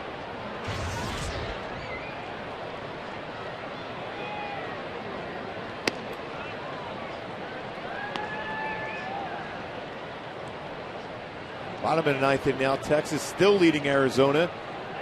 Arizona trying to come back, trying to tie it up. The Rangers and Angels tied for first coming in. This will be pitch number 100 for Saunders. And the Angels and Rangers do have identical records, 37 and 32. Spire getting ready in the Angel pen as Saunders has reached 100 pitches. He had a taxing second inning tonight, but got out of it without giving up any runs. In that second, he allowed a leadoff hit, then walked a batter, but escaped. A lot of times you think, you look at the score 9-0. The lines of Joe Saunders getting a chance at a shutout with the pitch count at 101 and a lot of baseball left in the season. More than likely this will be Joe's last inning if he can get through this inning unscathed. There's a high fly ball into left center field. Well hit to deep left center field, and even Torrey Hunter can't catch that one. Home run, Garrett Atkins leading off the 7th inning, and the Rockies are on the board. Torrey gave it his best shot. Tried to climb that wall and come back with it. In fact, there are the spike marks in that wall. He wears that Spider-Man t-shirt underneath his uniform, trying to scale the wall to make the play. Challenged him, 9-0 lead, 3-2 count, fastball. Atkins with a lot of power. No chance for Torrey on that one. Here's Brad Hopp, and he rips a base hit into right field. So the Rockies come to life here in the top of the 7th. Now it's time for Lexus pursuing perfection. Until this point, Joe Saunders was perfect, dealing. Fastball on the outside part of the plate. Nice changeup to get the strikeout. Elevates the fastball. Great curveball to Stewart. Varmus can't hit that fastball. Spilborg going to change up on the outside part of the plate. 6 punch outs for Saunders so far. Only 1 walk tonight for Joe. And now 4 hits, 2 of them in the last 2 at-bats. So Mike Socha is going to say, okay, maybe that's enough for tonight. He'll go to the bullpen right here. Spire's been warming up. He's coming in. Joe Saunders is coming out of the ballgame, but Joe has had a terrific outing tonight. He leaves with a 9-1 lead.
For him, but a solid 6+ innings, 6 strikeouts.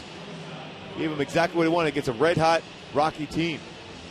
Fans throughout our communities, unique individuals give back in many charitable ways. Daniel Hamer, Christine Shively, and Justin Cooper are local finalists in People Magazine's All-Stars Among Us. Through tonight, you can vote for one by going to foxsports.com and clicking on the link for All-Stars Among Us. The winner from each Major League city will be honored before the All-Star Game on July 14th, seen only on Fox. Justin Spires in the ballgame for the Angels. Been pitching very well of late. Talking to Mike Butcher earlier today, he said he's become a more important pitcher out of that bullpen now.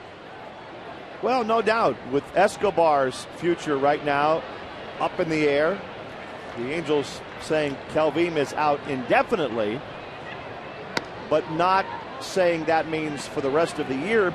Really, they're just not sure about Escobar. So if Spire can step up and get back into that late inning groove, that would help the club enormously. 1-1 to Tulowitzki. But what about Shane Lukes? What about Sean O'Sullivan? What about Matt Palmer? Well, O'Sullivan's done a nice job in his 2 starts, and Palmer 6-1. And what about Irvin Santana? I mean, there's just so many question marks, and really there have been all season long surrounding the Angels. Yet you look up and they're tied for first place. Right. John Lackey was out for a long time. Lukes filled in for him. Palmer and now O'Sullivan. So Mike Scioscia's really had to do something he hasn't had to do in a while, which is juggle a lot of different guys and just wait for arms to get healthy. Tulowitzki hits a fly ball toward the right field line. Bobby Abreu watches it go foul. Scioscia, a very calming influence, but remember after that game against Tampa that end that road trip, which he felt the club was not playing up their capabilities, let the team know he wasn't happy, and lo and behold, they put on a tremendous streak against the NL West, and here they are tied for first. Knowing when to speak up is the key for a good manager. Tulowitzki fouls another one back. Well, the Angels, the best they can do tonight is stay tied for first because the Rangers hung on to beat the Diamondbacks tonight, 2-1. The difficult thing is when we're talking about these pitchers who have had question marks next to their name off and on all season, as Tulowitzki takes the called third strike. When you're talking about Lackey, Santana, and Escobar, that's the heart of your rotation if they were healthy. And still to be in the first place. John Lackey's velocity on his fastball is back. Again, getting back to talking to Mike Butcher back, John Lackey says, you know what, I'm not worried about John anymore. It's just refining the curveball, hitting his spots with his fastball and his changeup because he's healthy right now. So John Lackey's just trying to get back in the spot where he's consistently hitting the pitches on the corner, get ahead of the count, and finish it off the batters. Irvin Santana still has to fight his way through the discomfort in his arm. But he's getting there. He's getting close. He's had some pretty decent bullpen sessions. But the guys that have been filled in have been fantastic. Sullivan, Palmer, you mentioned Lukes, Dustin Mosley early in the season.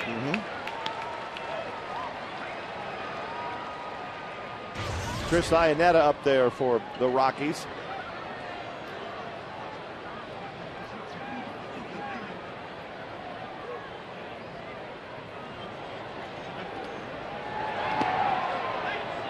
Good block there by Mathis.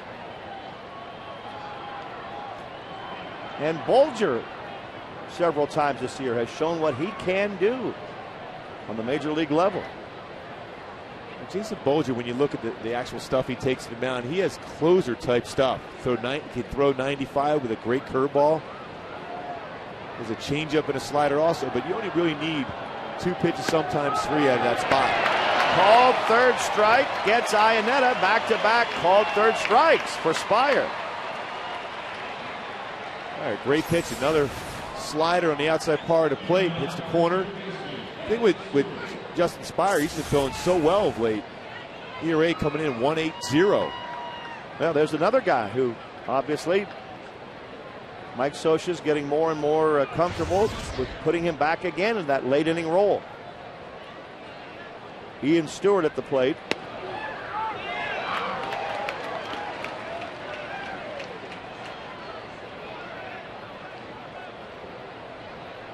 Oh, 0-1 to Stewart.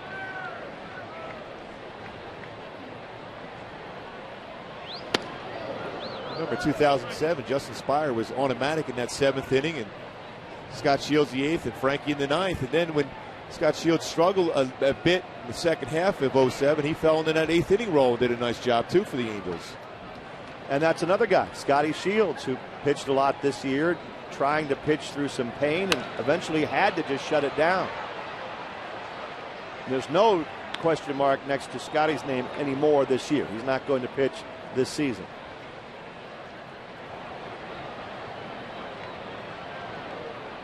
One ball, 2 strikes. Justin Spire, the velocity in the fastball getting back. His key is throwing that fastball the inside corner of the knee, the outside corner of the knees, and he's been getting up there 90-91. And he can finish off with that pitch right there, that split finger fastball.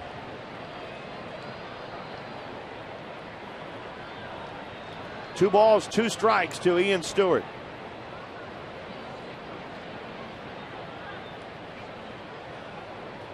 The 2-2 count for Justin. Wants the fastball to the inside part of the plate. Struck him out looking. Spire strikes out the side, and we reach the 7th inning stretch.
America's largest mobile-to-mobile calling family. The Angels leading the Rockies in the bottom of the 7th inning. It's been all Angels tonight. What are you doing on the 4th of July, Gooby? Well, probably going to watch a baseball game, bro. Are you? How about right here at Angel Stadium, maybe? Love to. All right, I'll meet you here. All right. There will be a patriotic fireworks show after the game. You'll have the Angels and Orioles on the field. It's one of the best fireworks shows in the Southland. Get your tickets. Buy 3 and get 1 free when you use the password ANGELS at the Angel Stadium ticket window or angelsbaseball.com. A patriotic day coming up. A patriotic fan. You know how I like fireworks, Rory. Yes, I know. It's exciting to you each and every time. There's one popped into shallow right field by Juan Rivera. Off of the new pitcher, Juan Rincon.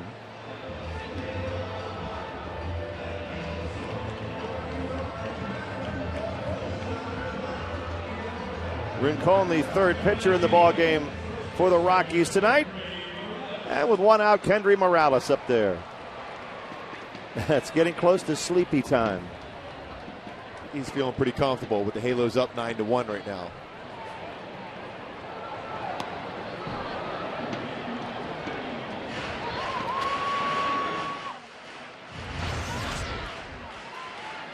One 1-0 to Kendry. He has a hit tonight. The Angels have 10 hits total.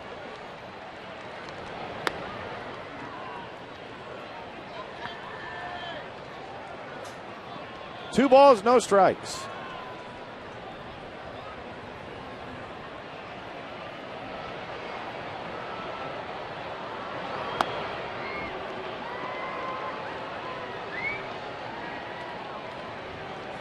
Three and 0 to Morales.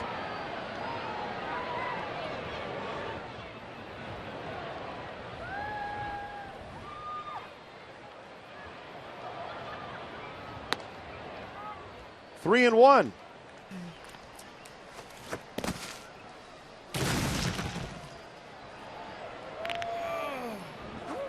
What was that? I thought you had taken a fall there for a moment. I'm still trying to figure what that was. I've seen the first couple of Ice Ages. It's a new one. Gendry draws a walk. With 1 out here in the bottom of the 7th. Meiser is Turris coming up. The Angels got 9 runs with 10 hits, but they also threw 5 walks already in this game.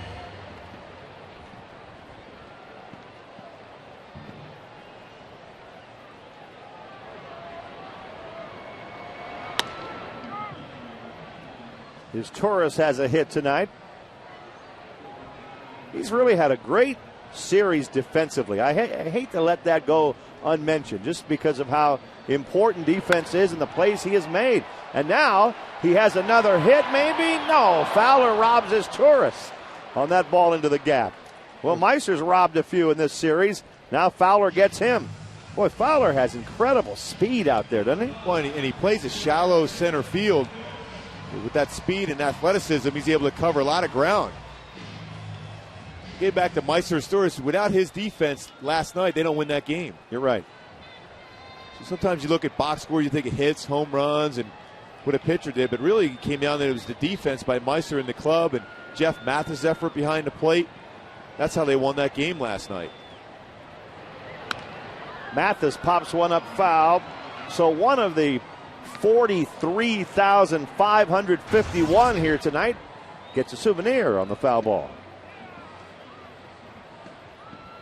Great crowd, and really just a picturesque, ideal night to be at the ballpark.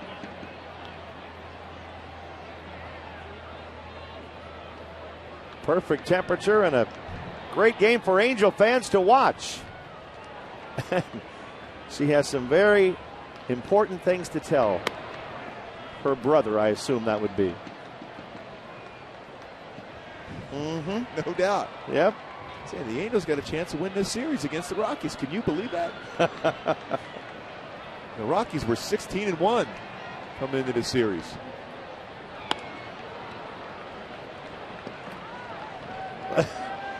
Pebbles came to the ballpark too.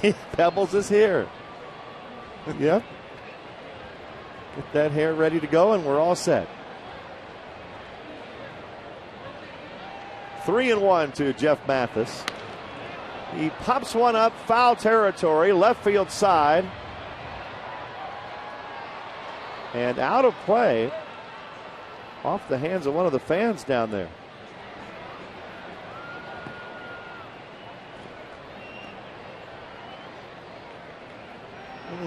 Never a bad time for a refreshing snack. And Roy, you are incredibly intelligent to be able to point that out. You want to go get something during the 7th inning stretch? You bet.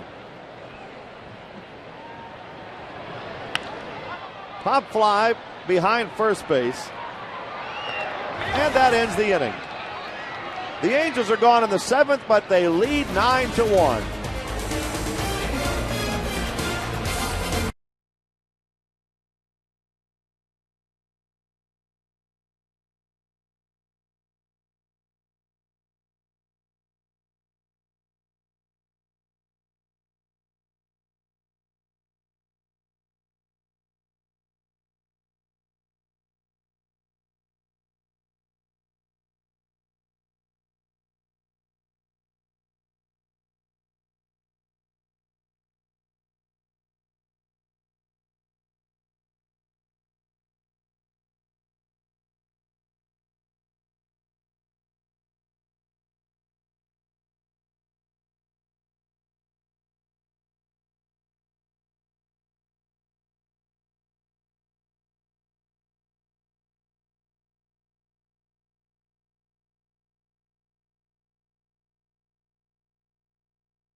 4-6-3 double play, and then with a man on third, a rocket hit to Meister, makes the play, saves a run. Angels able to pull that one out. A 4-3 victory. That's our Home Depot defense. Why do you always have to look at me when you say that? Because, Roy, you inspire me. Okay. To new levels. Well, it's a friendly crowd here tonight. She brought her gloves. Rafael Rodriguez is the new pitcher for the Angels.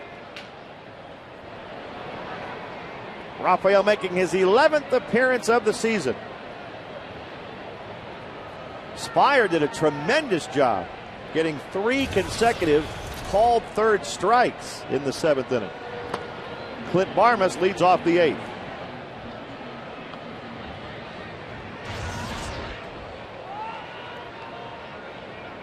Barmas has been up twice and struck out both times. That was against Saunders. Hunter coming over, but Abreu is there, and in front of Torrey makes the catch. Rafael Rodriguez gets the first batter he faces. Now Dexter Fowler, the top of the order, coming up for the Rockies. Well, again, back to Justin Spire. What a job he did. That last out, a fastball, the inside corner at 91. Velocity's coming back. Slider very good. And so has been the split.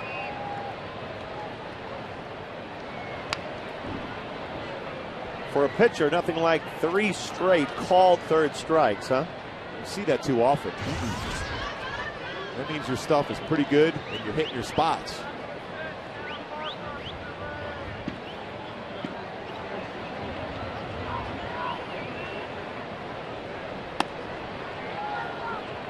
One ball, 1 strike to Dexter Fowler, the Rockies' leadoff man who has been held to an 0 for 3 tonight.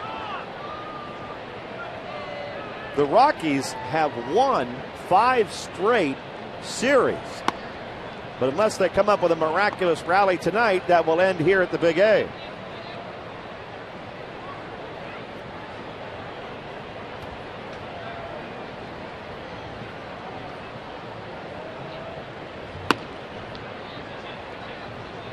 Three and 1 to Dexter Fowler. Rafael Rodriguez is from Santo Domingo in the Dominican. 24 years old.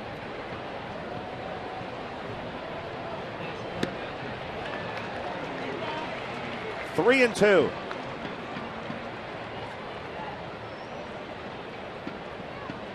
Rafael was with Salt Lake and Arkansas most of the year in Double-A Arkansas last year.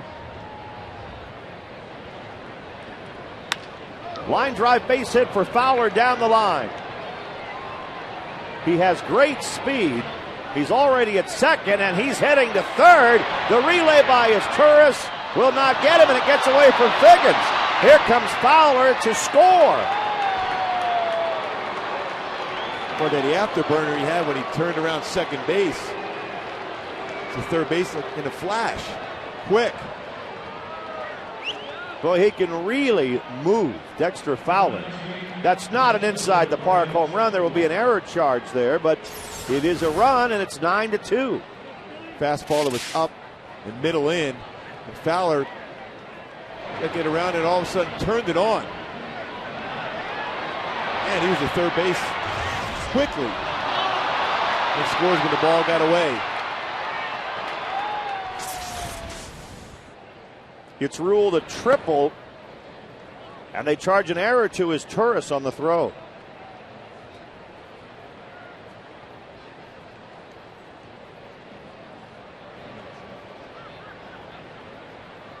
Ryan Spilborn is the batter. Behind third, Figgins, quite a play, but unable to throw him out. Spilborn is another guy who runs extremely well. And that'll be an infield base hit. Once this ball was chopped up like this, there's no chance. Sean Figgins made a great play, strong throw, but no chance at first base. Spilborn out of the picture already there.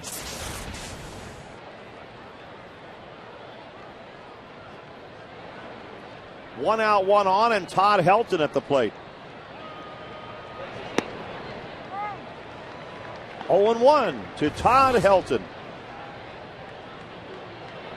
One of the premier hitters in the game. He's hitting .317 at the moment.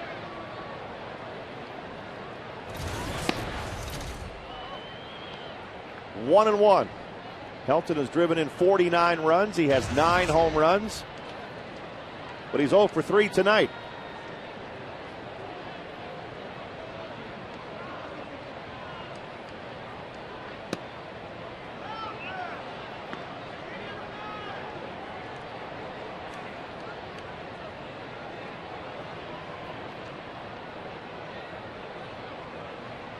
Two years ago, Helton wound up the season hitting .320.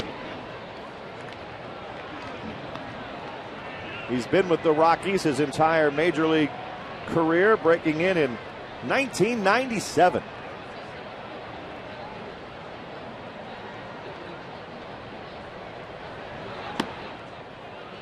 And he draws a walk right here. 2 men on with 1 out. Fans, be sure to come out to the Big A. July 7th, you'll receive a free Angels military-style hat, courtesy of Disney's G-Force.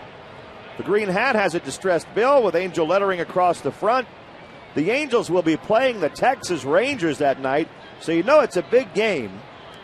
You can get your tickets at angelsbaseball.com and see the Angels and Rangers and also get that hat. Nice looking hat. Saw a number of those hats with that same shape in the U.S. Open on the PGA Tour the other day. One of the players using that hat. Did it say Angels across the front? No, not yet. No, but after the 7th of July, they all will be wearing that. Pretty much everybody. Of course. Garrett Atkins at the plate for the Rockies. You know, the Angels have a number of games with Texas. The series in Arlington and the series here before the All-Star break. Texas continues to pitch well. They won that game tonight 2-1 in Arizona. They've been pitching the ball very well. Atkins grounds 1 foul. I think they miss Josh Hamilton quite a bit, though, out of their lineup, don't you? Yeah, I mean, he's such a presence. Not only his ability to drive it, runs over the ballpark and then steal bases. Great defensively for him. It's that presence in there. When you lose a guy with that size and capabilities, and well, you can remember what he did in that home run hitting contest last year at the All-Star game. That one gets by Figgins and into left field. It's a base hit for Garrett Atkins. That'll score another run for the Rockies. The throw comes into third base and out at third base. Todd Helton trying to go first to third, gets thrown out. So the Rockies get a run, but that's the second out in the inning. It's now 9-3 Angels. Another assist for Juan Rivera. Does a great job of getting himself in position not only to field the ball, but get in proper throwing position down that line. Cuts it off well. Strong throw. Able to get Helton in the air and get him. Well, that's not a real nice job of base running for Todd Helton there in that spot, especially when you're down by 6 runs. You do not want to be an out on the bases on that play. No, I don't think that's a risk worth taking. Right when the Rockies may have been showing some signs of getting back into the game. Brad Hopp fouls the first pitch back.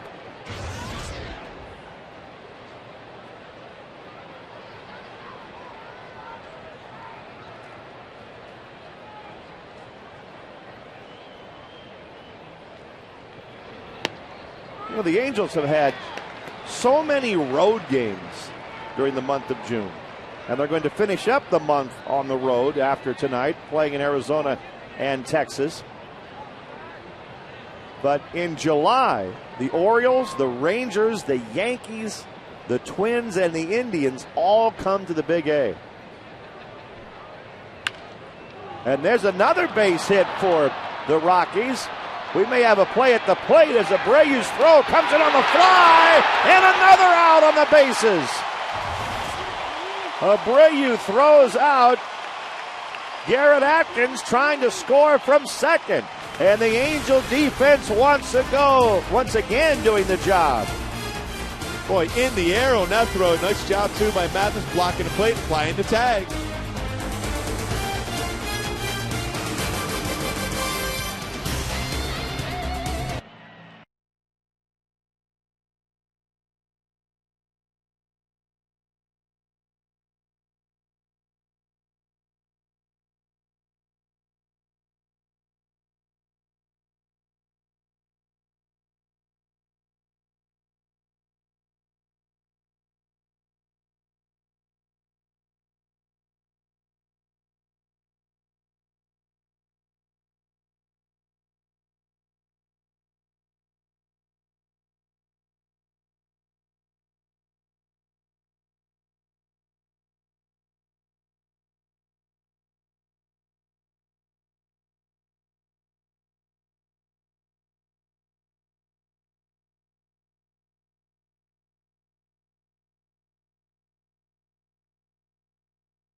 Base hit down the left field line. They get an out there. Then to end the inning, the Angels get an out at the plate as Bobby Abreu's throw comes in on the fly to Mathis. And the Rockies, they have to feel like they let their chance slip away a little bit here. Well, when you think about the fact there's two guys thrown out, one at third and one at home, and you had Tulowitzki coming up, at that point it could have been a possibly 9-5 game with the way he's been swinging the bat. He ran himself out of the inning. Right, with a couple of guys on base and only one out. Alan Embry is 1-2 this year, the veteran lefty. 39 years old now, and Jim Tracy making the change, but they got the hits they were looking for in the top of the eighth, but they settled for just 2 runs, so they're still down by 6. And that's a look of thinking, wow, we had a chance.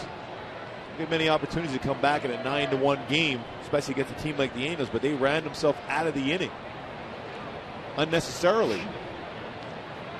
Ibar has scored 3 runs tonight, and he chops one off the plate. It rolls foul.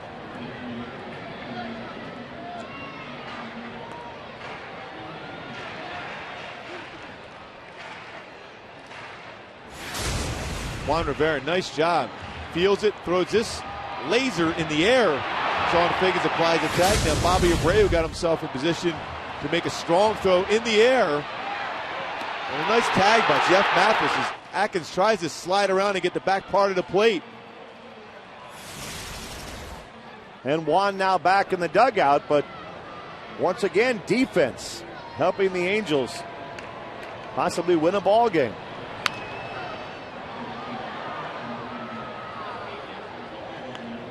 1-2 to Eric Ibar.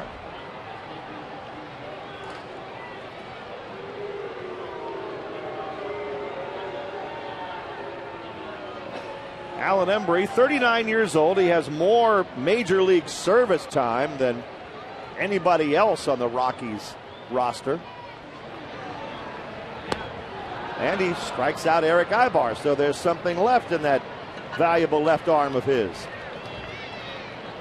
Plus, you got a guy that can speak to youngsters down in the bullpen. Has been through a lot of playoff runs throughout his career. Well, he really has. He's reached the postseason in 7 of his 15 seasons, and he's done that with 5 different teams. It's big to be able to have that kind of influence down in your bullpen. You know, guys sit around, you have plenty of time to talk about the game of baseball, and then you have a guy that's been into the postseason, helps the young players out. Figgins takes one outside, ball one.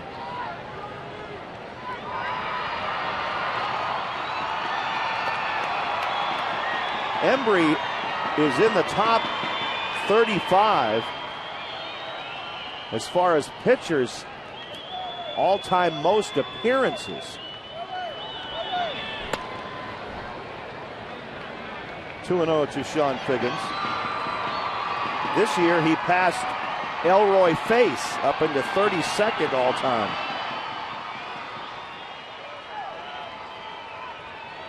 Sean Figgins now hit .330. Should make him third in the American League, depending on what the other batters did in the American League, but third in batting. 3 more hits tonight for Figgy. All singles. He also has a stolen base and a couple of runs scored. So he's doing what Figgins does. Setting the table, scoring runs, creating opportunities.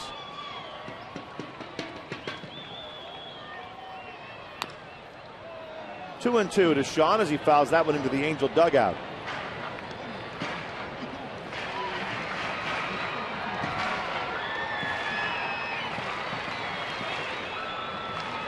He has scored 52 runs this season. And just as a little icing on the cake, he's driven in 20.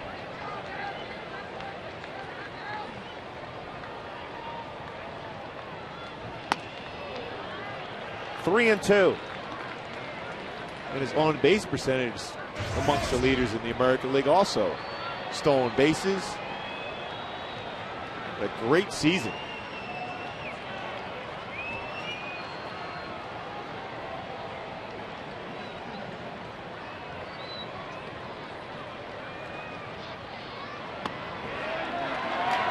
Figgy draws a 1-out walk, so he's on base now for the 4th time tonight. I get the on-base percentage over 400 for Sean Figgins. Bobby Abreu is close to that too. His on-base percentage is .393 this year. And he's been on base 3 times tonight.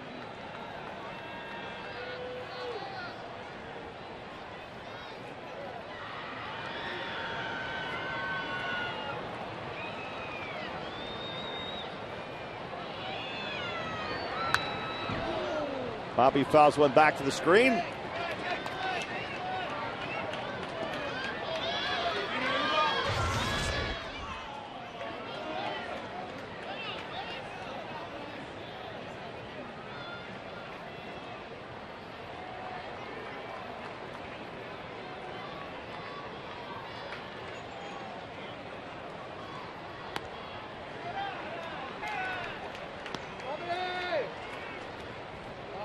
One ball, one strike to Abreu.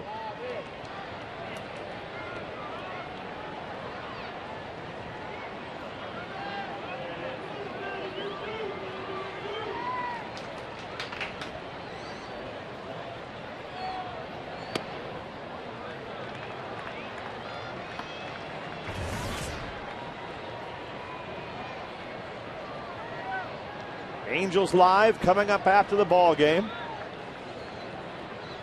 We're in the bottom of the 8th.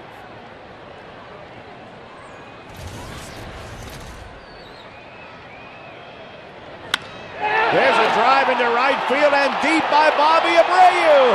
He has hit it out. The 4th of the year, and the Angels are in double figures with an 11-3 lead. Boy, did Bobby crush that pitch off of Alan Embry, a fastball at 91 miles an hour. Bobby with the big hit last night that won the game, a 2-run single. Here gets a pitch out over the plate. Hits it out for a 2-run shot. His 3rd RBI of the night, giving him 40 on the season. Belt high fastball at 91.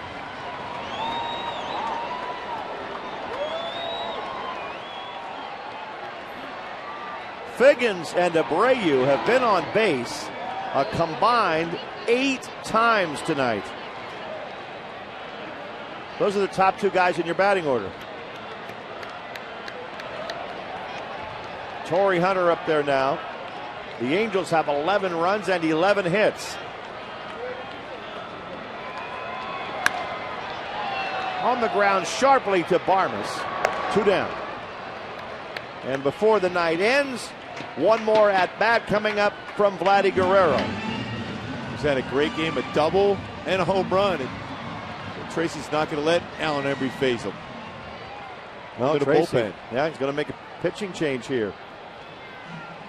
So it's 11-3 Angels with 2 outs in the bottom of the 8th, and Tracy is going to have somebody else pitch to Vlad Guerrero as Abreu satisfied with his inning.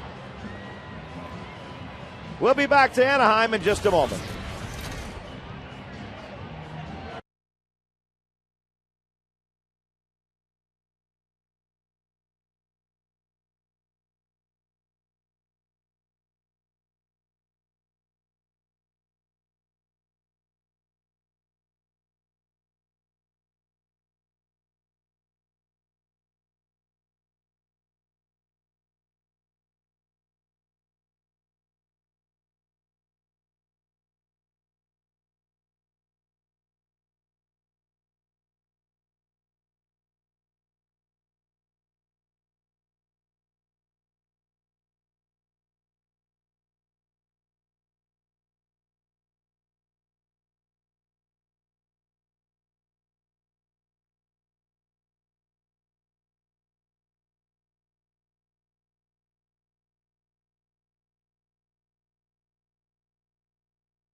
Still sounds good. They don't remember it quite as well. Well, the Angels making everybody happy with a big performance tonight, 11-3.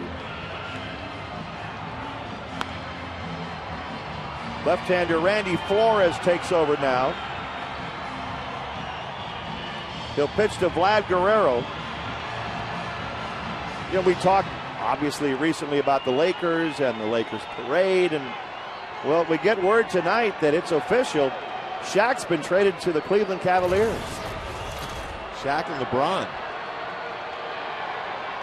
Just happened a few minutes ago. The NBA does have the draft tomorrow.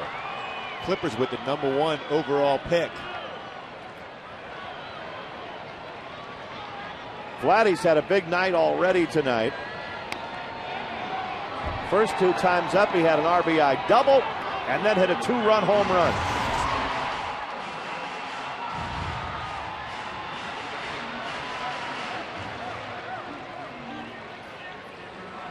(0-2) to Vlad Guerrero.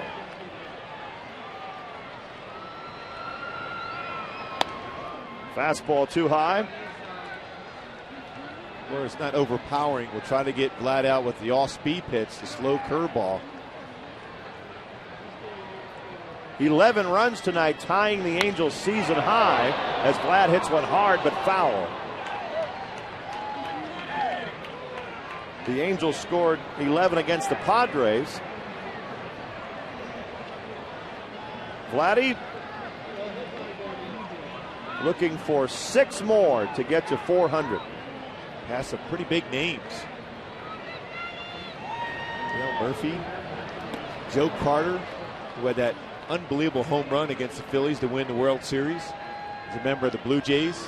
Al Kaline, Hall of Famer. Former Rocky Andres Galarraga. Some big names for Vlad to pass.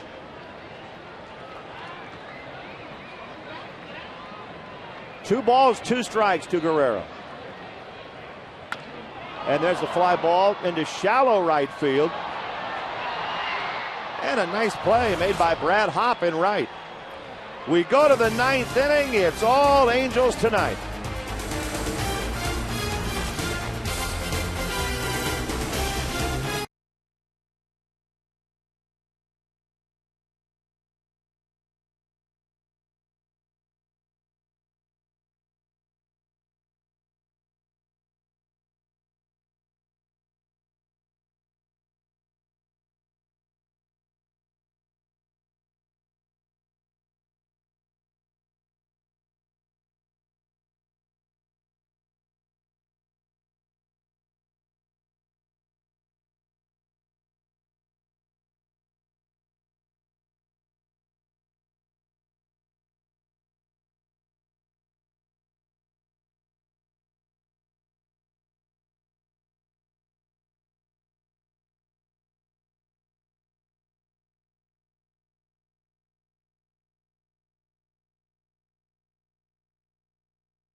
Going into the 9th inning, Sean Rodriguez is going to play an inning in the outfield here. He's in center field.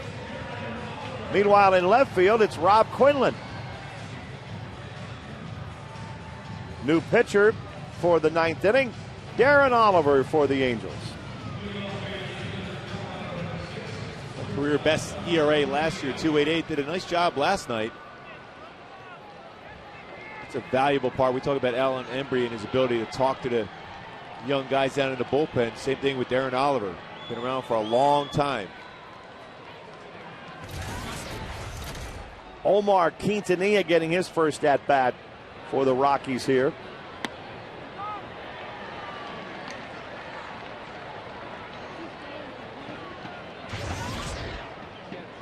Quintanilla sitting 231.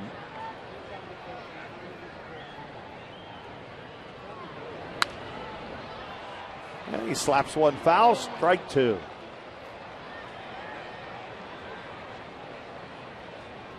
Tomorrow's a travel day for the Angels as they head to Arizona. So at least that's not a long flight. Start a weekend series Friday against the D-backs. Another one the opposite way, foul.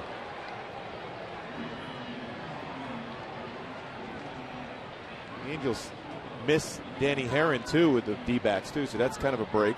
Right, Rangers beat Danny Herron tonight, 2-1.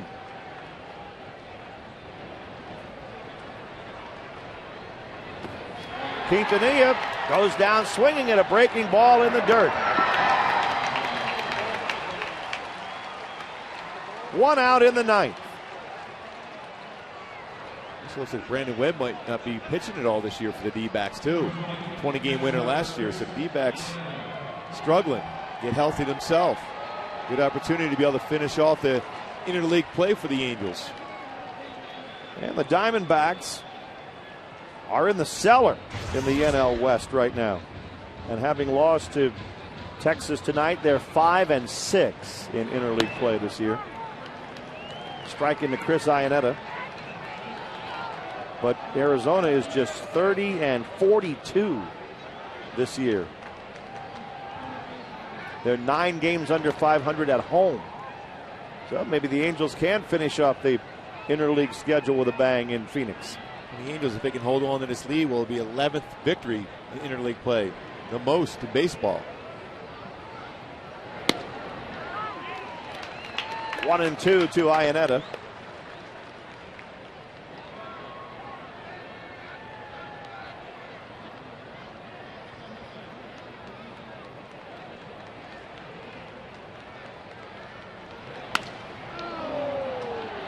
That's right at Bobby Abreu in right field. 2 outs in the ninth.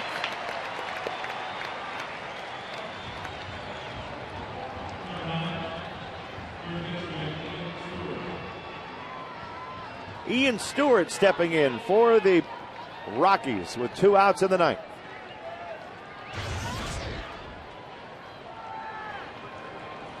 The Rockies also have tomorrow off, and they'll be traveling to Northern California, where they begin a series with the Oakland A's over the weekend. Oakland lost to the Giants 6-3 tonight.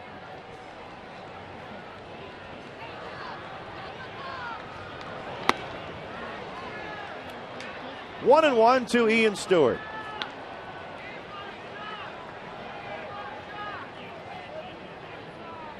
Mike Scioscia's team on the verge of taking 2 out of 3 from the Rocks. And there's the ground ball that will finish it. The Angels score 11 runs. They get 11 hits. Vladdy Guerrero hits a home run tonight, his second of the year. Just another Halo victory. And a big smile by Big Daddy Vladdy hitting that home run. Bobby Abreu hit a home run. Sean Figgins on base at will with 3 base hits and a walk, 3 runs scored. The offense responded against this tough Rocky team with 11 runs on 11 base hits. With some defense again, throwing some base runs out in the third, throwing them out at home, and winning a series against Colorado, who had won 5 straight series and 16-1 in their last 17 games. But the Halos win the series 2-1. And the Angels remain tied for first in the American League West with their victory tonight. Guerrero gets some weight off his shoulders with a booming double into left center field and a 2-run home run, and the biggest smile we've seen from Vladdy all year. And a great job by Joe Saunders. Excellent 6 innings of work, 6 strikeouts. Only the home run, the only blemish. Joe Saunders, very good. Responded with a great 6 innings.